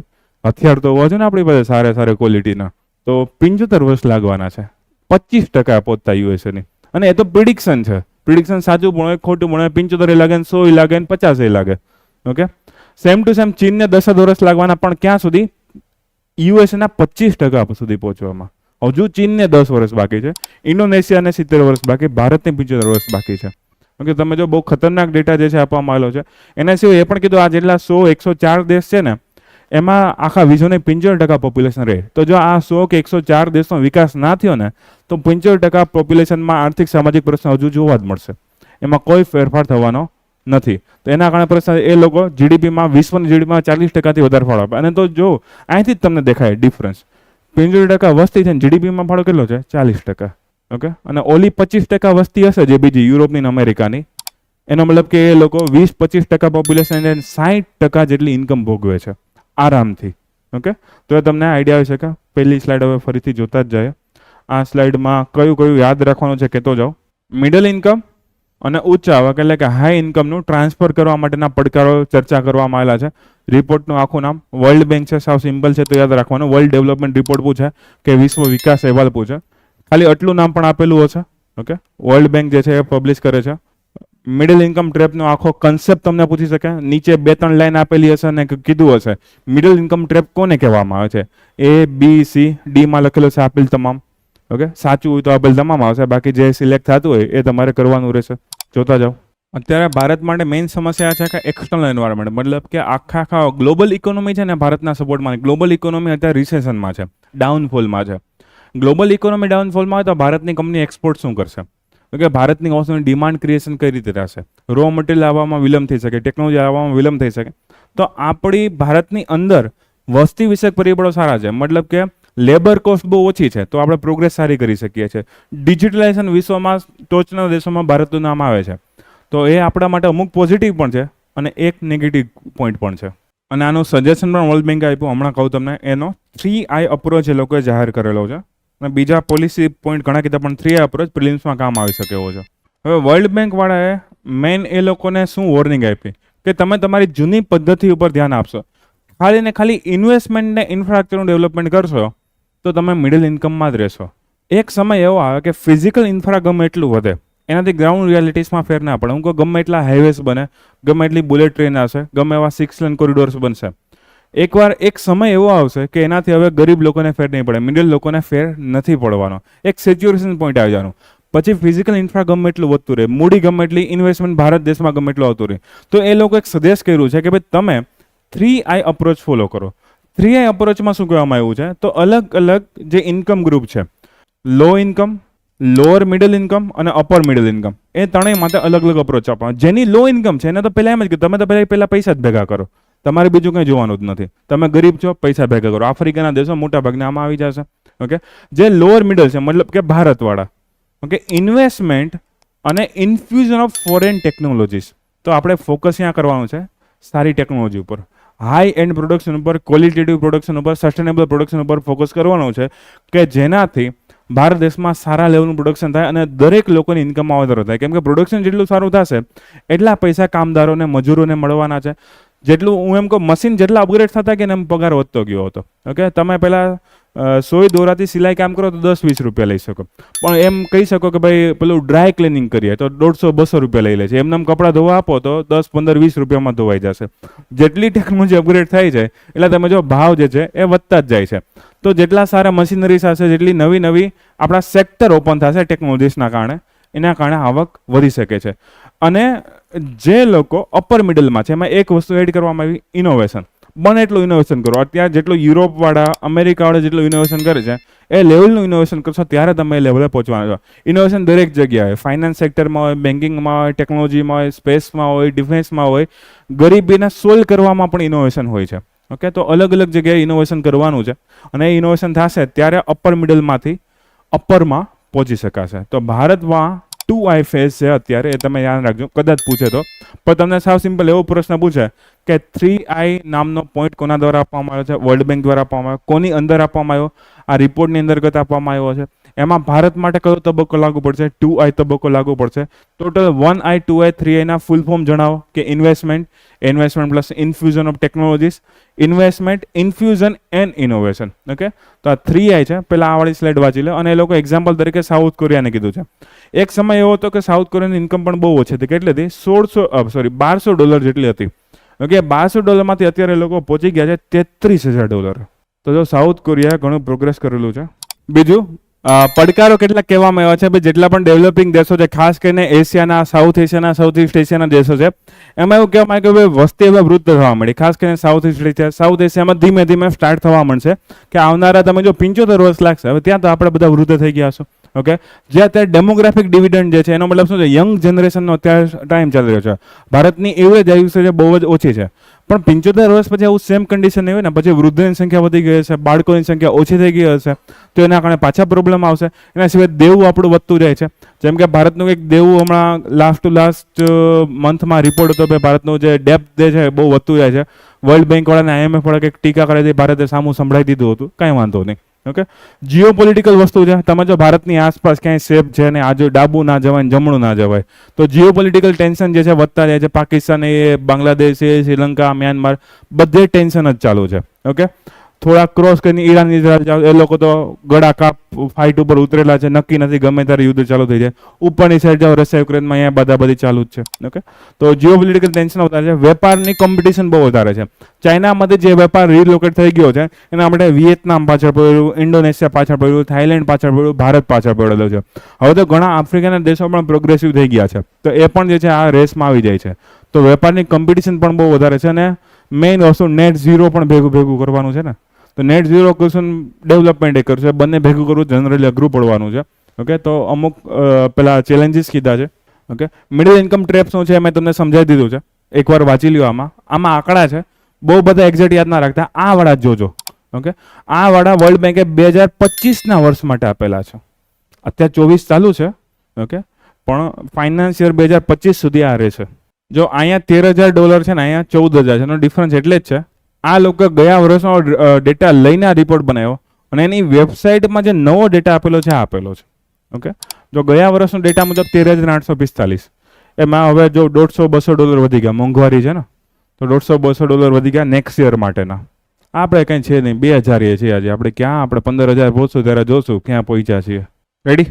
આ ટોચના દેશ છે, કદાચ પૂછી લઈ વિશ્વમાં કયા દેશ જે છે એ આવક ધરાવવામાં પેલા નંબરે છે કે એવું કદાચ પૂછે છે. શક્યતા તો ઓછી છે એવું તમને પૂછે, કેમ કે આ રિપોર્ટમાં નહોતું, અમે અલગથી ગોતેલું છે.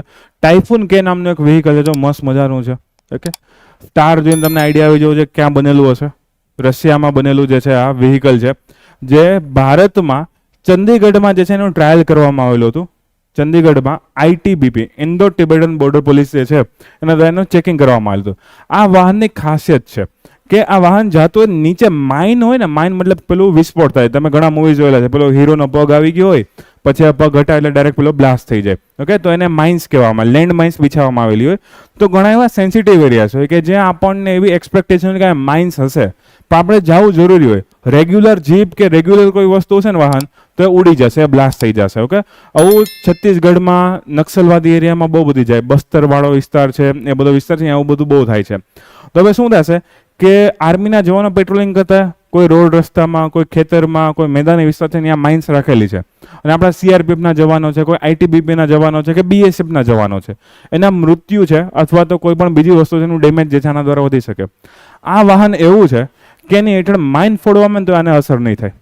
ઓકે, આ વાહનની અંદર હેઠળની બાજુ, નીચેની બાજુ જો 8 કિલોટન, 8 કિલોગ્રામ TNT જેટલો વિસ્ફોટ થાય, ટ્રાય નાઇટ્રોટોલ્યુન જેટલો વિસ્ફોટ થાય, અથવા તો એના વ્હીલ એટલા મજબૂત છે, એના વ્હીલ નીચે 10 કિલોગ્રામનો વિસ્ફોટ પણ થાય TNT જેટલો, તો પણ આ લોકોને કંઈ અસર નથી થવાની. આના ઘણા અલગ અલગ મોડલ્સ આવે છે.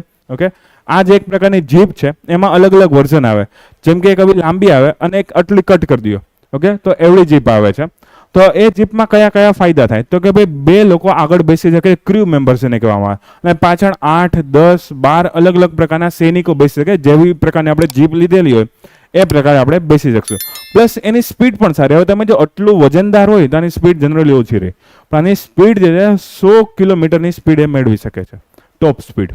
ઓકે, તો બહુ સારી વસ્તુ કહેવાય. 100 કિલોમીટર સ્પીડ આવા એરિયામાં મળવી એ બહુ સારી વસ્તુ કહેવાય છે. એના સિવાય એ 1000 કિલોમીટર સુધીની એની રેન્જ છે, મતલબ જો ફૂલ ટેન્ક ભરેલી હોય તો 1000 કિલોમીટર સુધી જઈ શકશો.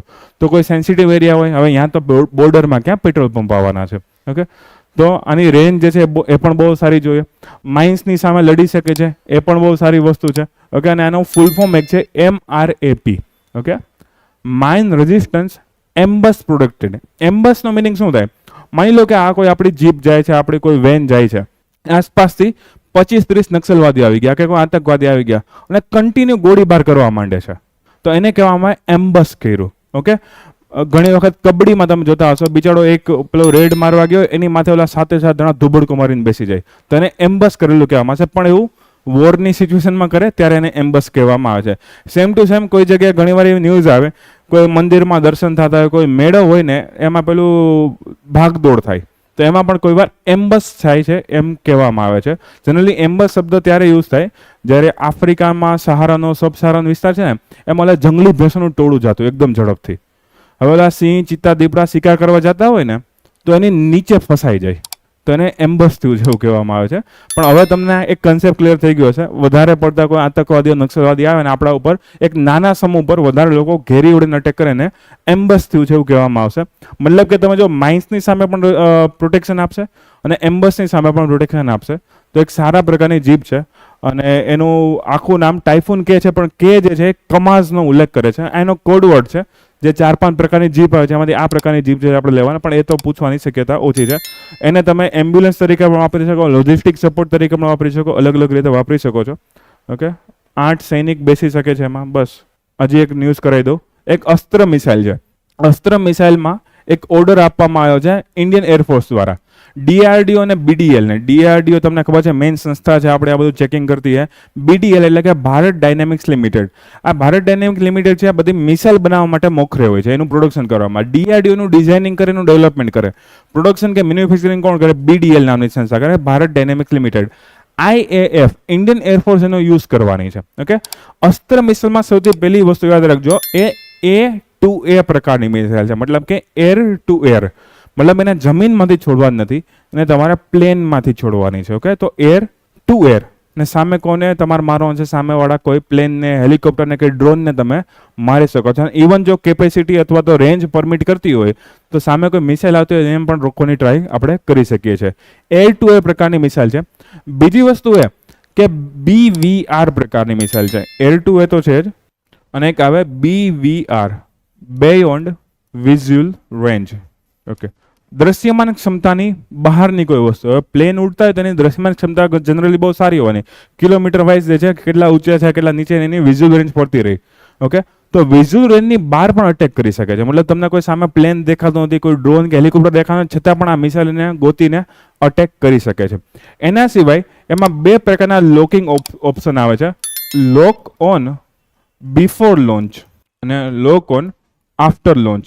ઓકે, તમે ઘણા અગેન મૂવીઝ જોયેલા હશે, એમાં પેલો પ્લેન ભાઈ ચલાવતો હોય, પાયલટ હોય, એ દેખાડે કે પેલું ટુક ટુક ટુક ટુક થવા મળે, પેલું સર્કલ નાનું થઈ જાય અને એ ટાર્ગેટ લોક કરી લે. તો તમે લોન્ચ કર્યા પહેલા જો ટાર્ગેટ લોક કરો છો ને, તેને શું કહેવામાં આવે છે? બિફોર કહેવામાં આવશે.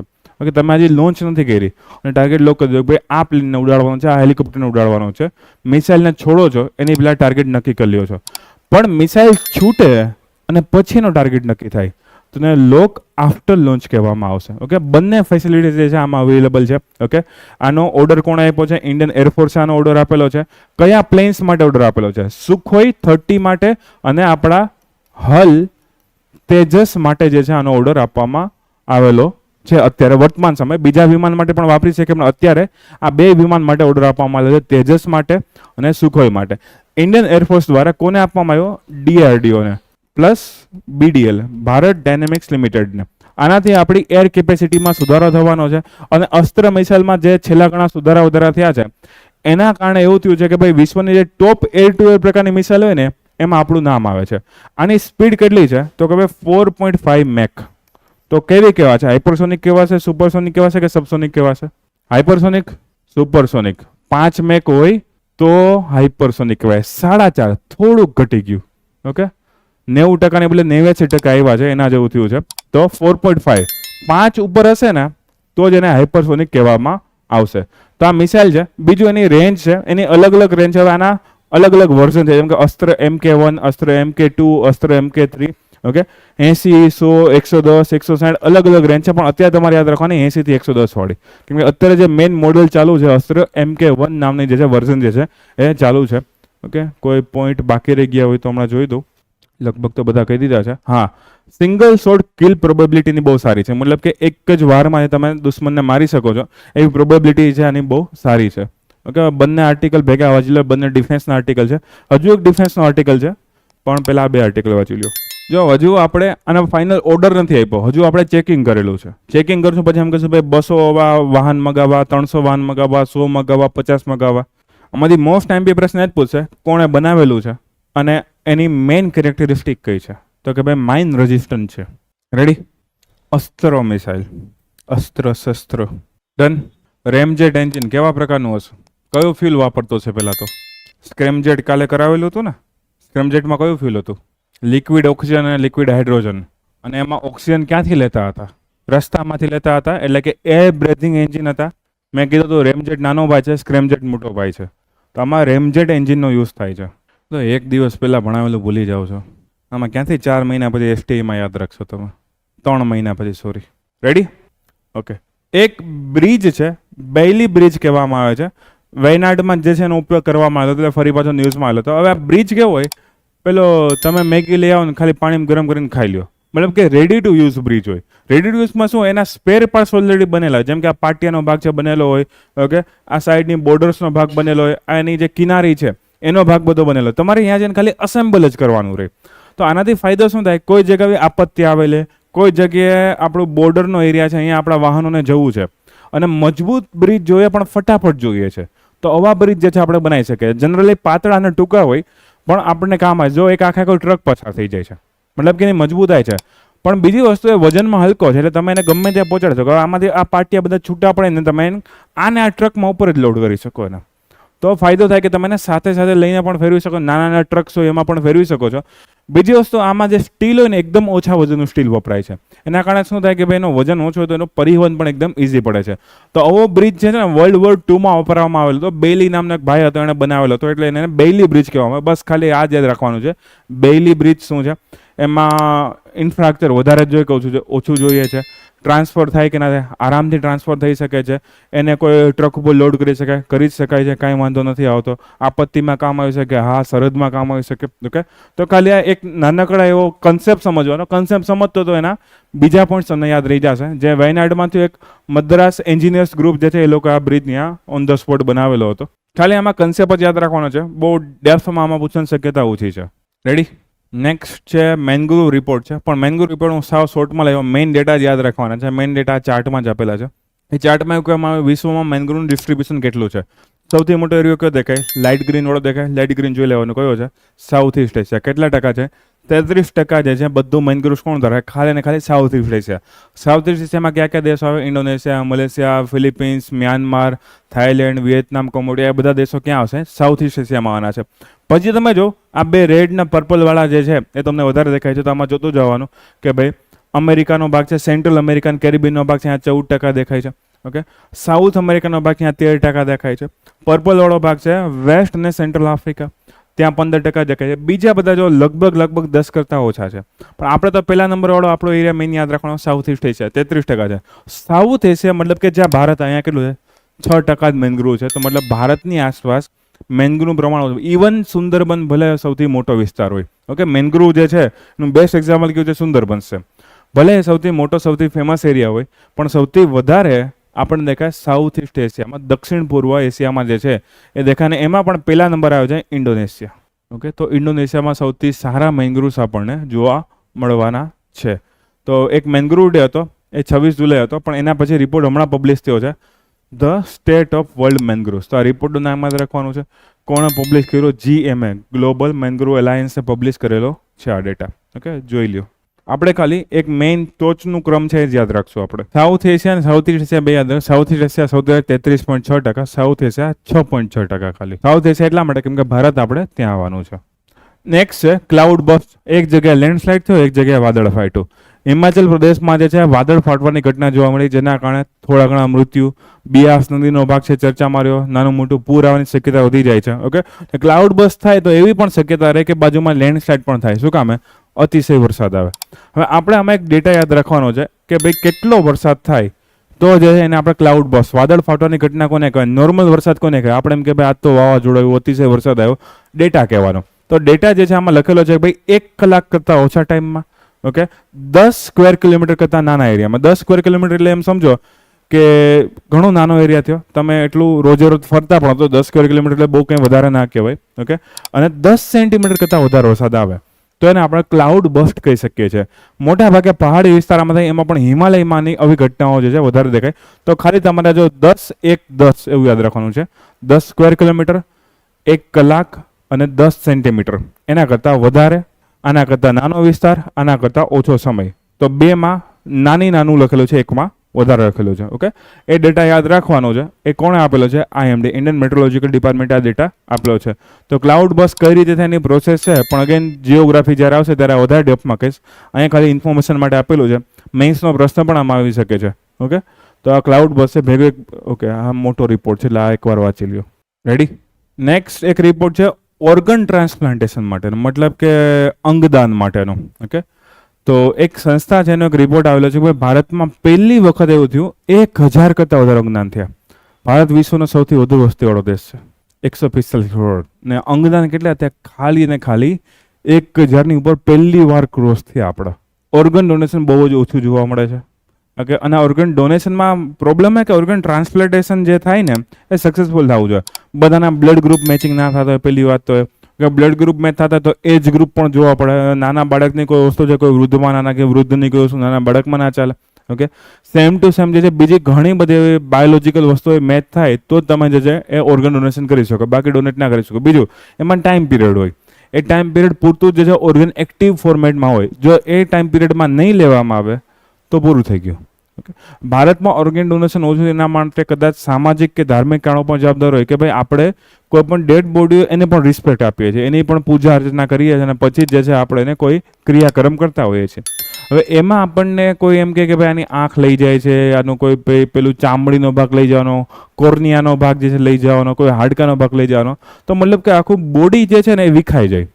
અને આપણે કદાચ સામાજિક કે ધાર્મિક પરંપરા મુજબ એવું ના કરીએ તો એના કારણે પેલી વસ્તુ ઓર્ગન ડોનેશન જોવા મળે. બીજી વસ્તુ, ભારતમાં હજારો લાખોની સંખ્યામાં લોકો એવા છે જેને હાડકાની જરૂર હોય, કોઈને સ્કિન બર્ન થઈ ગઈ હોય, એસિડ અટેક હોય કે કોઈ રીતે દાઝી ગયા હોય તો સારી સ્કિનની જરૂર હોય. ઓકે, આંખ હોય, કોર્નિયા હોય, રેટિના હોય, અલગ અલગ વસ્તુની જરૂર હોય. હૃદય, કિડની તો બહુ બધી જગ્યાએ જરૂર હોવાની જ છે. ઓકે, મગજની પણ જરૂર છે પણ એ ડોનેટ નહીં કરાય. ઓકે, તો અલગ અલગ વસ્તુ છે જે ડોનેટ કરી શકો, જેમ કે કિડની છે, લીવર છે, ફેફસા છે, હૃદય છે, સ્વાદુપિંડ છે, આંતરડા છે. આંતરડા બગડી જાય પાણીપુરી ખાઈને. ઓકે, તો એક વ્યક્તિ છે ને એ ટોટલ 8 લોકોનું જીવન બચાવી શકે આવા ક્રિટિકલ કમ્પોનન્ટ છે ને ડોનેટ કરીને. એને સિવાય બીજી અમુક પેશીઓ હોય છે. ઓકે, જેમ કે હૃદયના વાલ્વ હોય, ચામડીનો ભાગ હોય, આંખનો જે બહારની પટ્ટી હોય એને કોર્નિયા કહેવામાં આવે, હાડકાનો ભાગ હોય, એ અલગ અલગ પ્રકારની પેશીઓ છે, એને પણ ડોનેટ કરી શકાય છે. અને જીવનની ગુણવત્તા જેની હોય સુધારી શકાય છે. કેમ કે કોઈ ચામડી ખરાબ છે તો વ્યક્તિ મરવાનો નથી, બરાબર છે?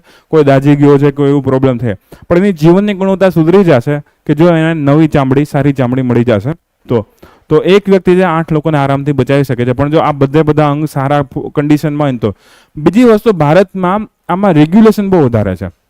રેગ્યુલેશન સૌથી પહેલા તો એ છે કે ભાઈ ફેમિલી મેમ્બર્સ જ ડોનેટ કરી શકે અથવા તો નજીકના ફ્રેન્ડ ડોનેટ કરી શકે.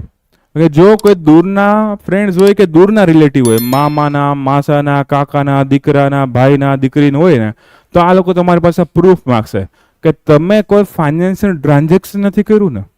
ઓકે, એના પ્રૂફ માંગશે. બીજું, તમારે કોઈ અનરિલેટેડ ડોનર છે, માની લો મારે એકદમ ઈચ્છાથી દેવું છે તો પણ મારે પ્રૂફ કરવું પડશે કે હું એની પાસેથી પૈસા નથી લેતો. ઓકે, બીજી વસ્તુ, ફોરેન ડોનેશન ત્યારે માની લો કોઈ વિદેશનું વ્યક્તિ, વિદેશવાળા બહુ પૈસાવાળા હોય અને આમાં આવું ટ્રાફિકિંગ બહુ થાય.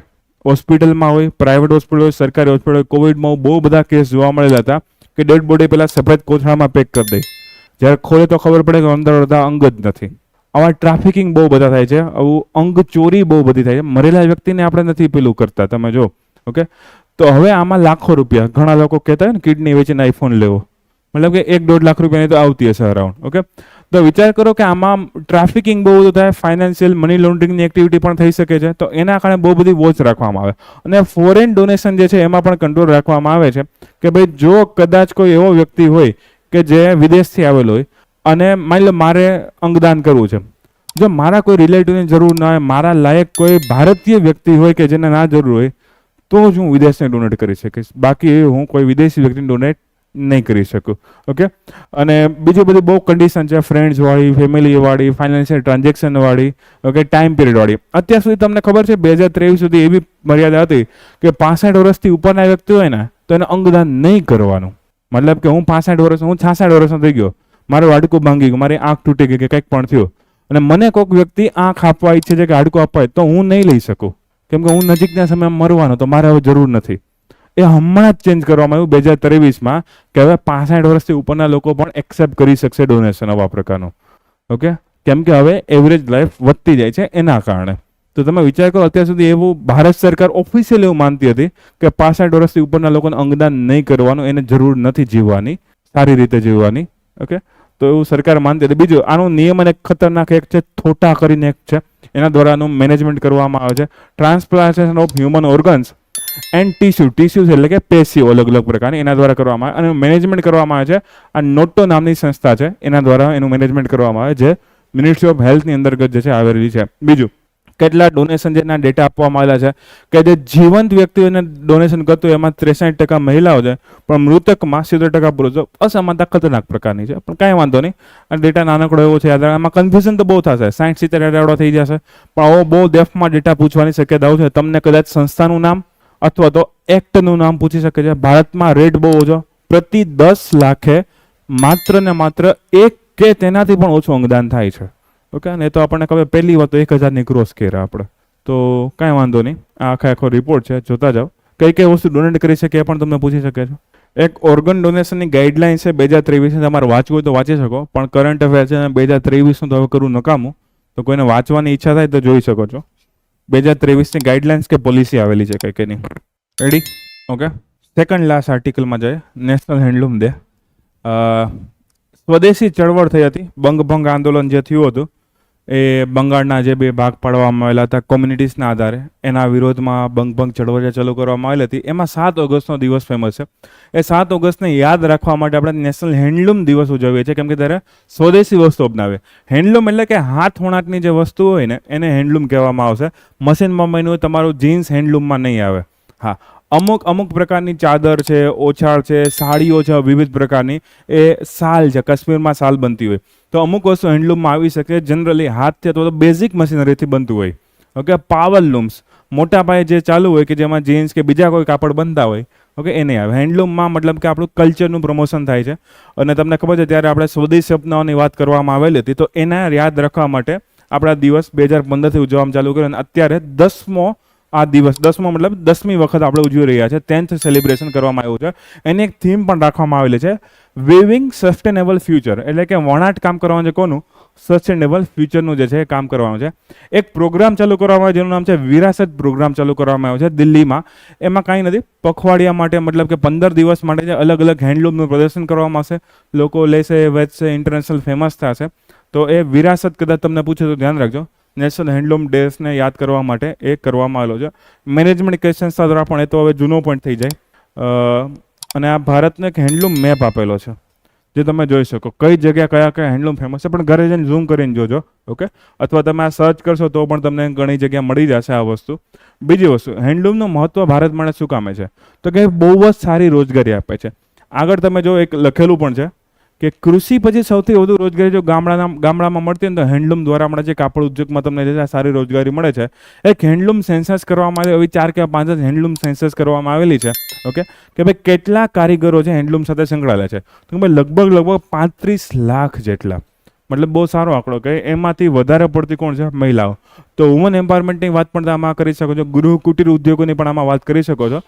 રિસન્ટ મેં એક ડેટા જોયો ને તો એમાં 24 કે 25 લાખ છે.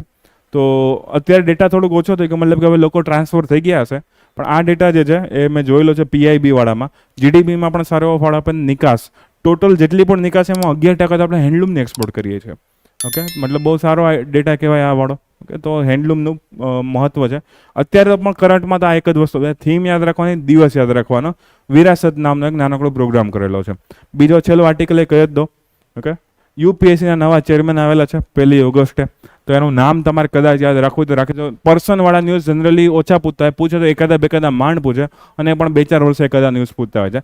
પણ હા, આના દ્વારા તમારું પોલિટી એક્ટિવ થઈ જાય ને, કે યુપીએસસીના ચેરમેનની નિમણૂક કઈ રીતે કરવામાં આવે, મેમ્બરની નિમણૂક કઈ રીતે કરવામાં આવે, એનો કાર્યકાળ કેટલા વર્ષનો રહેશે, રેઝિગ્નેશન ના એવું ના આવે, રેઝિગ્નેશન ક્યારે આપવાનું ક્યારે નહીં આપવાનું.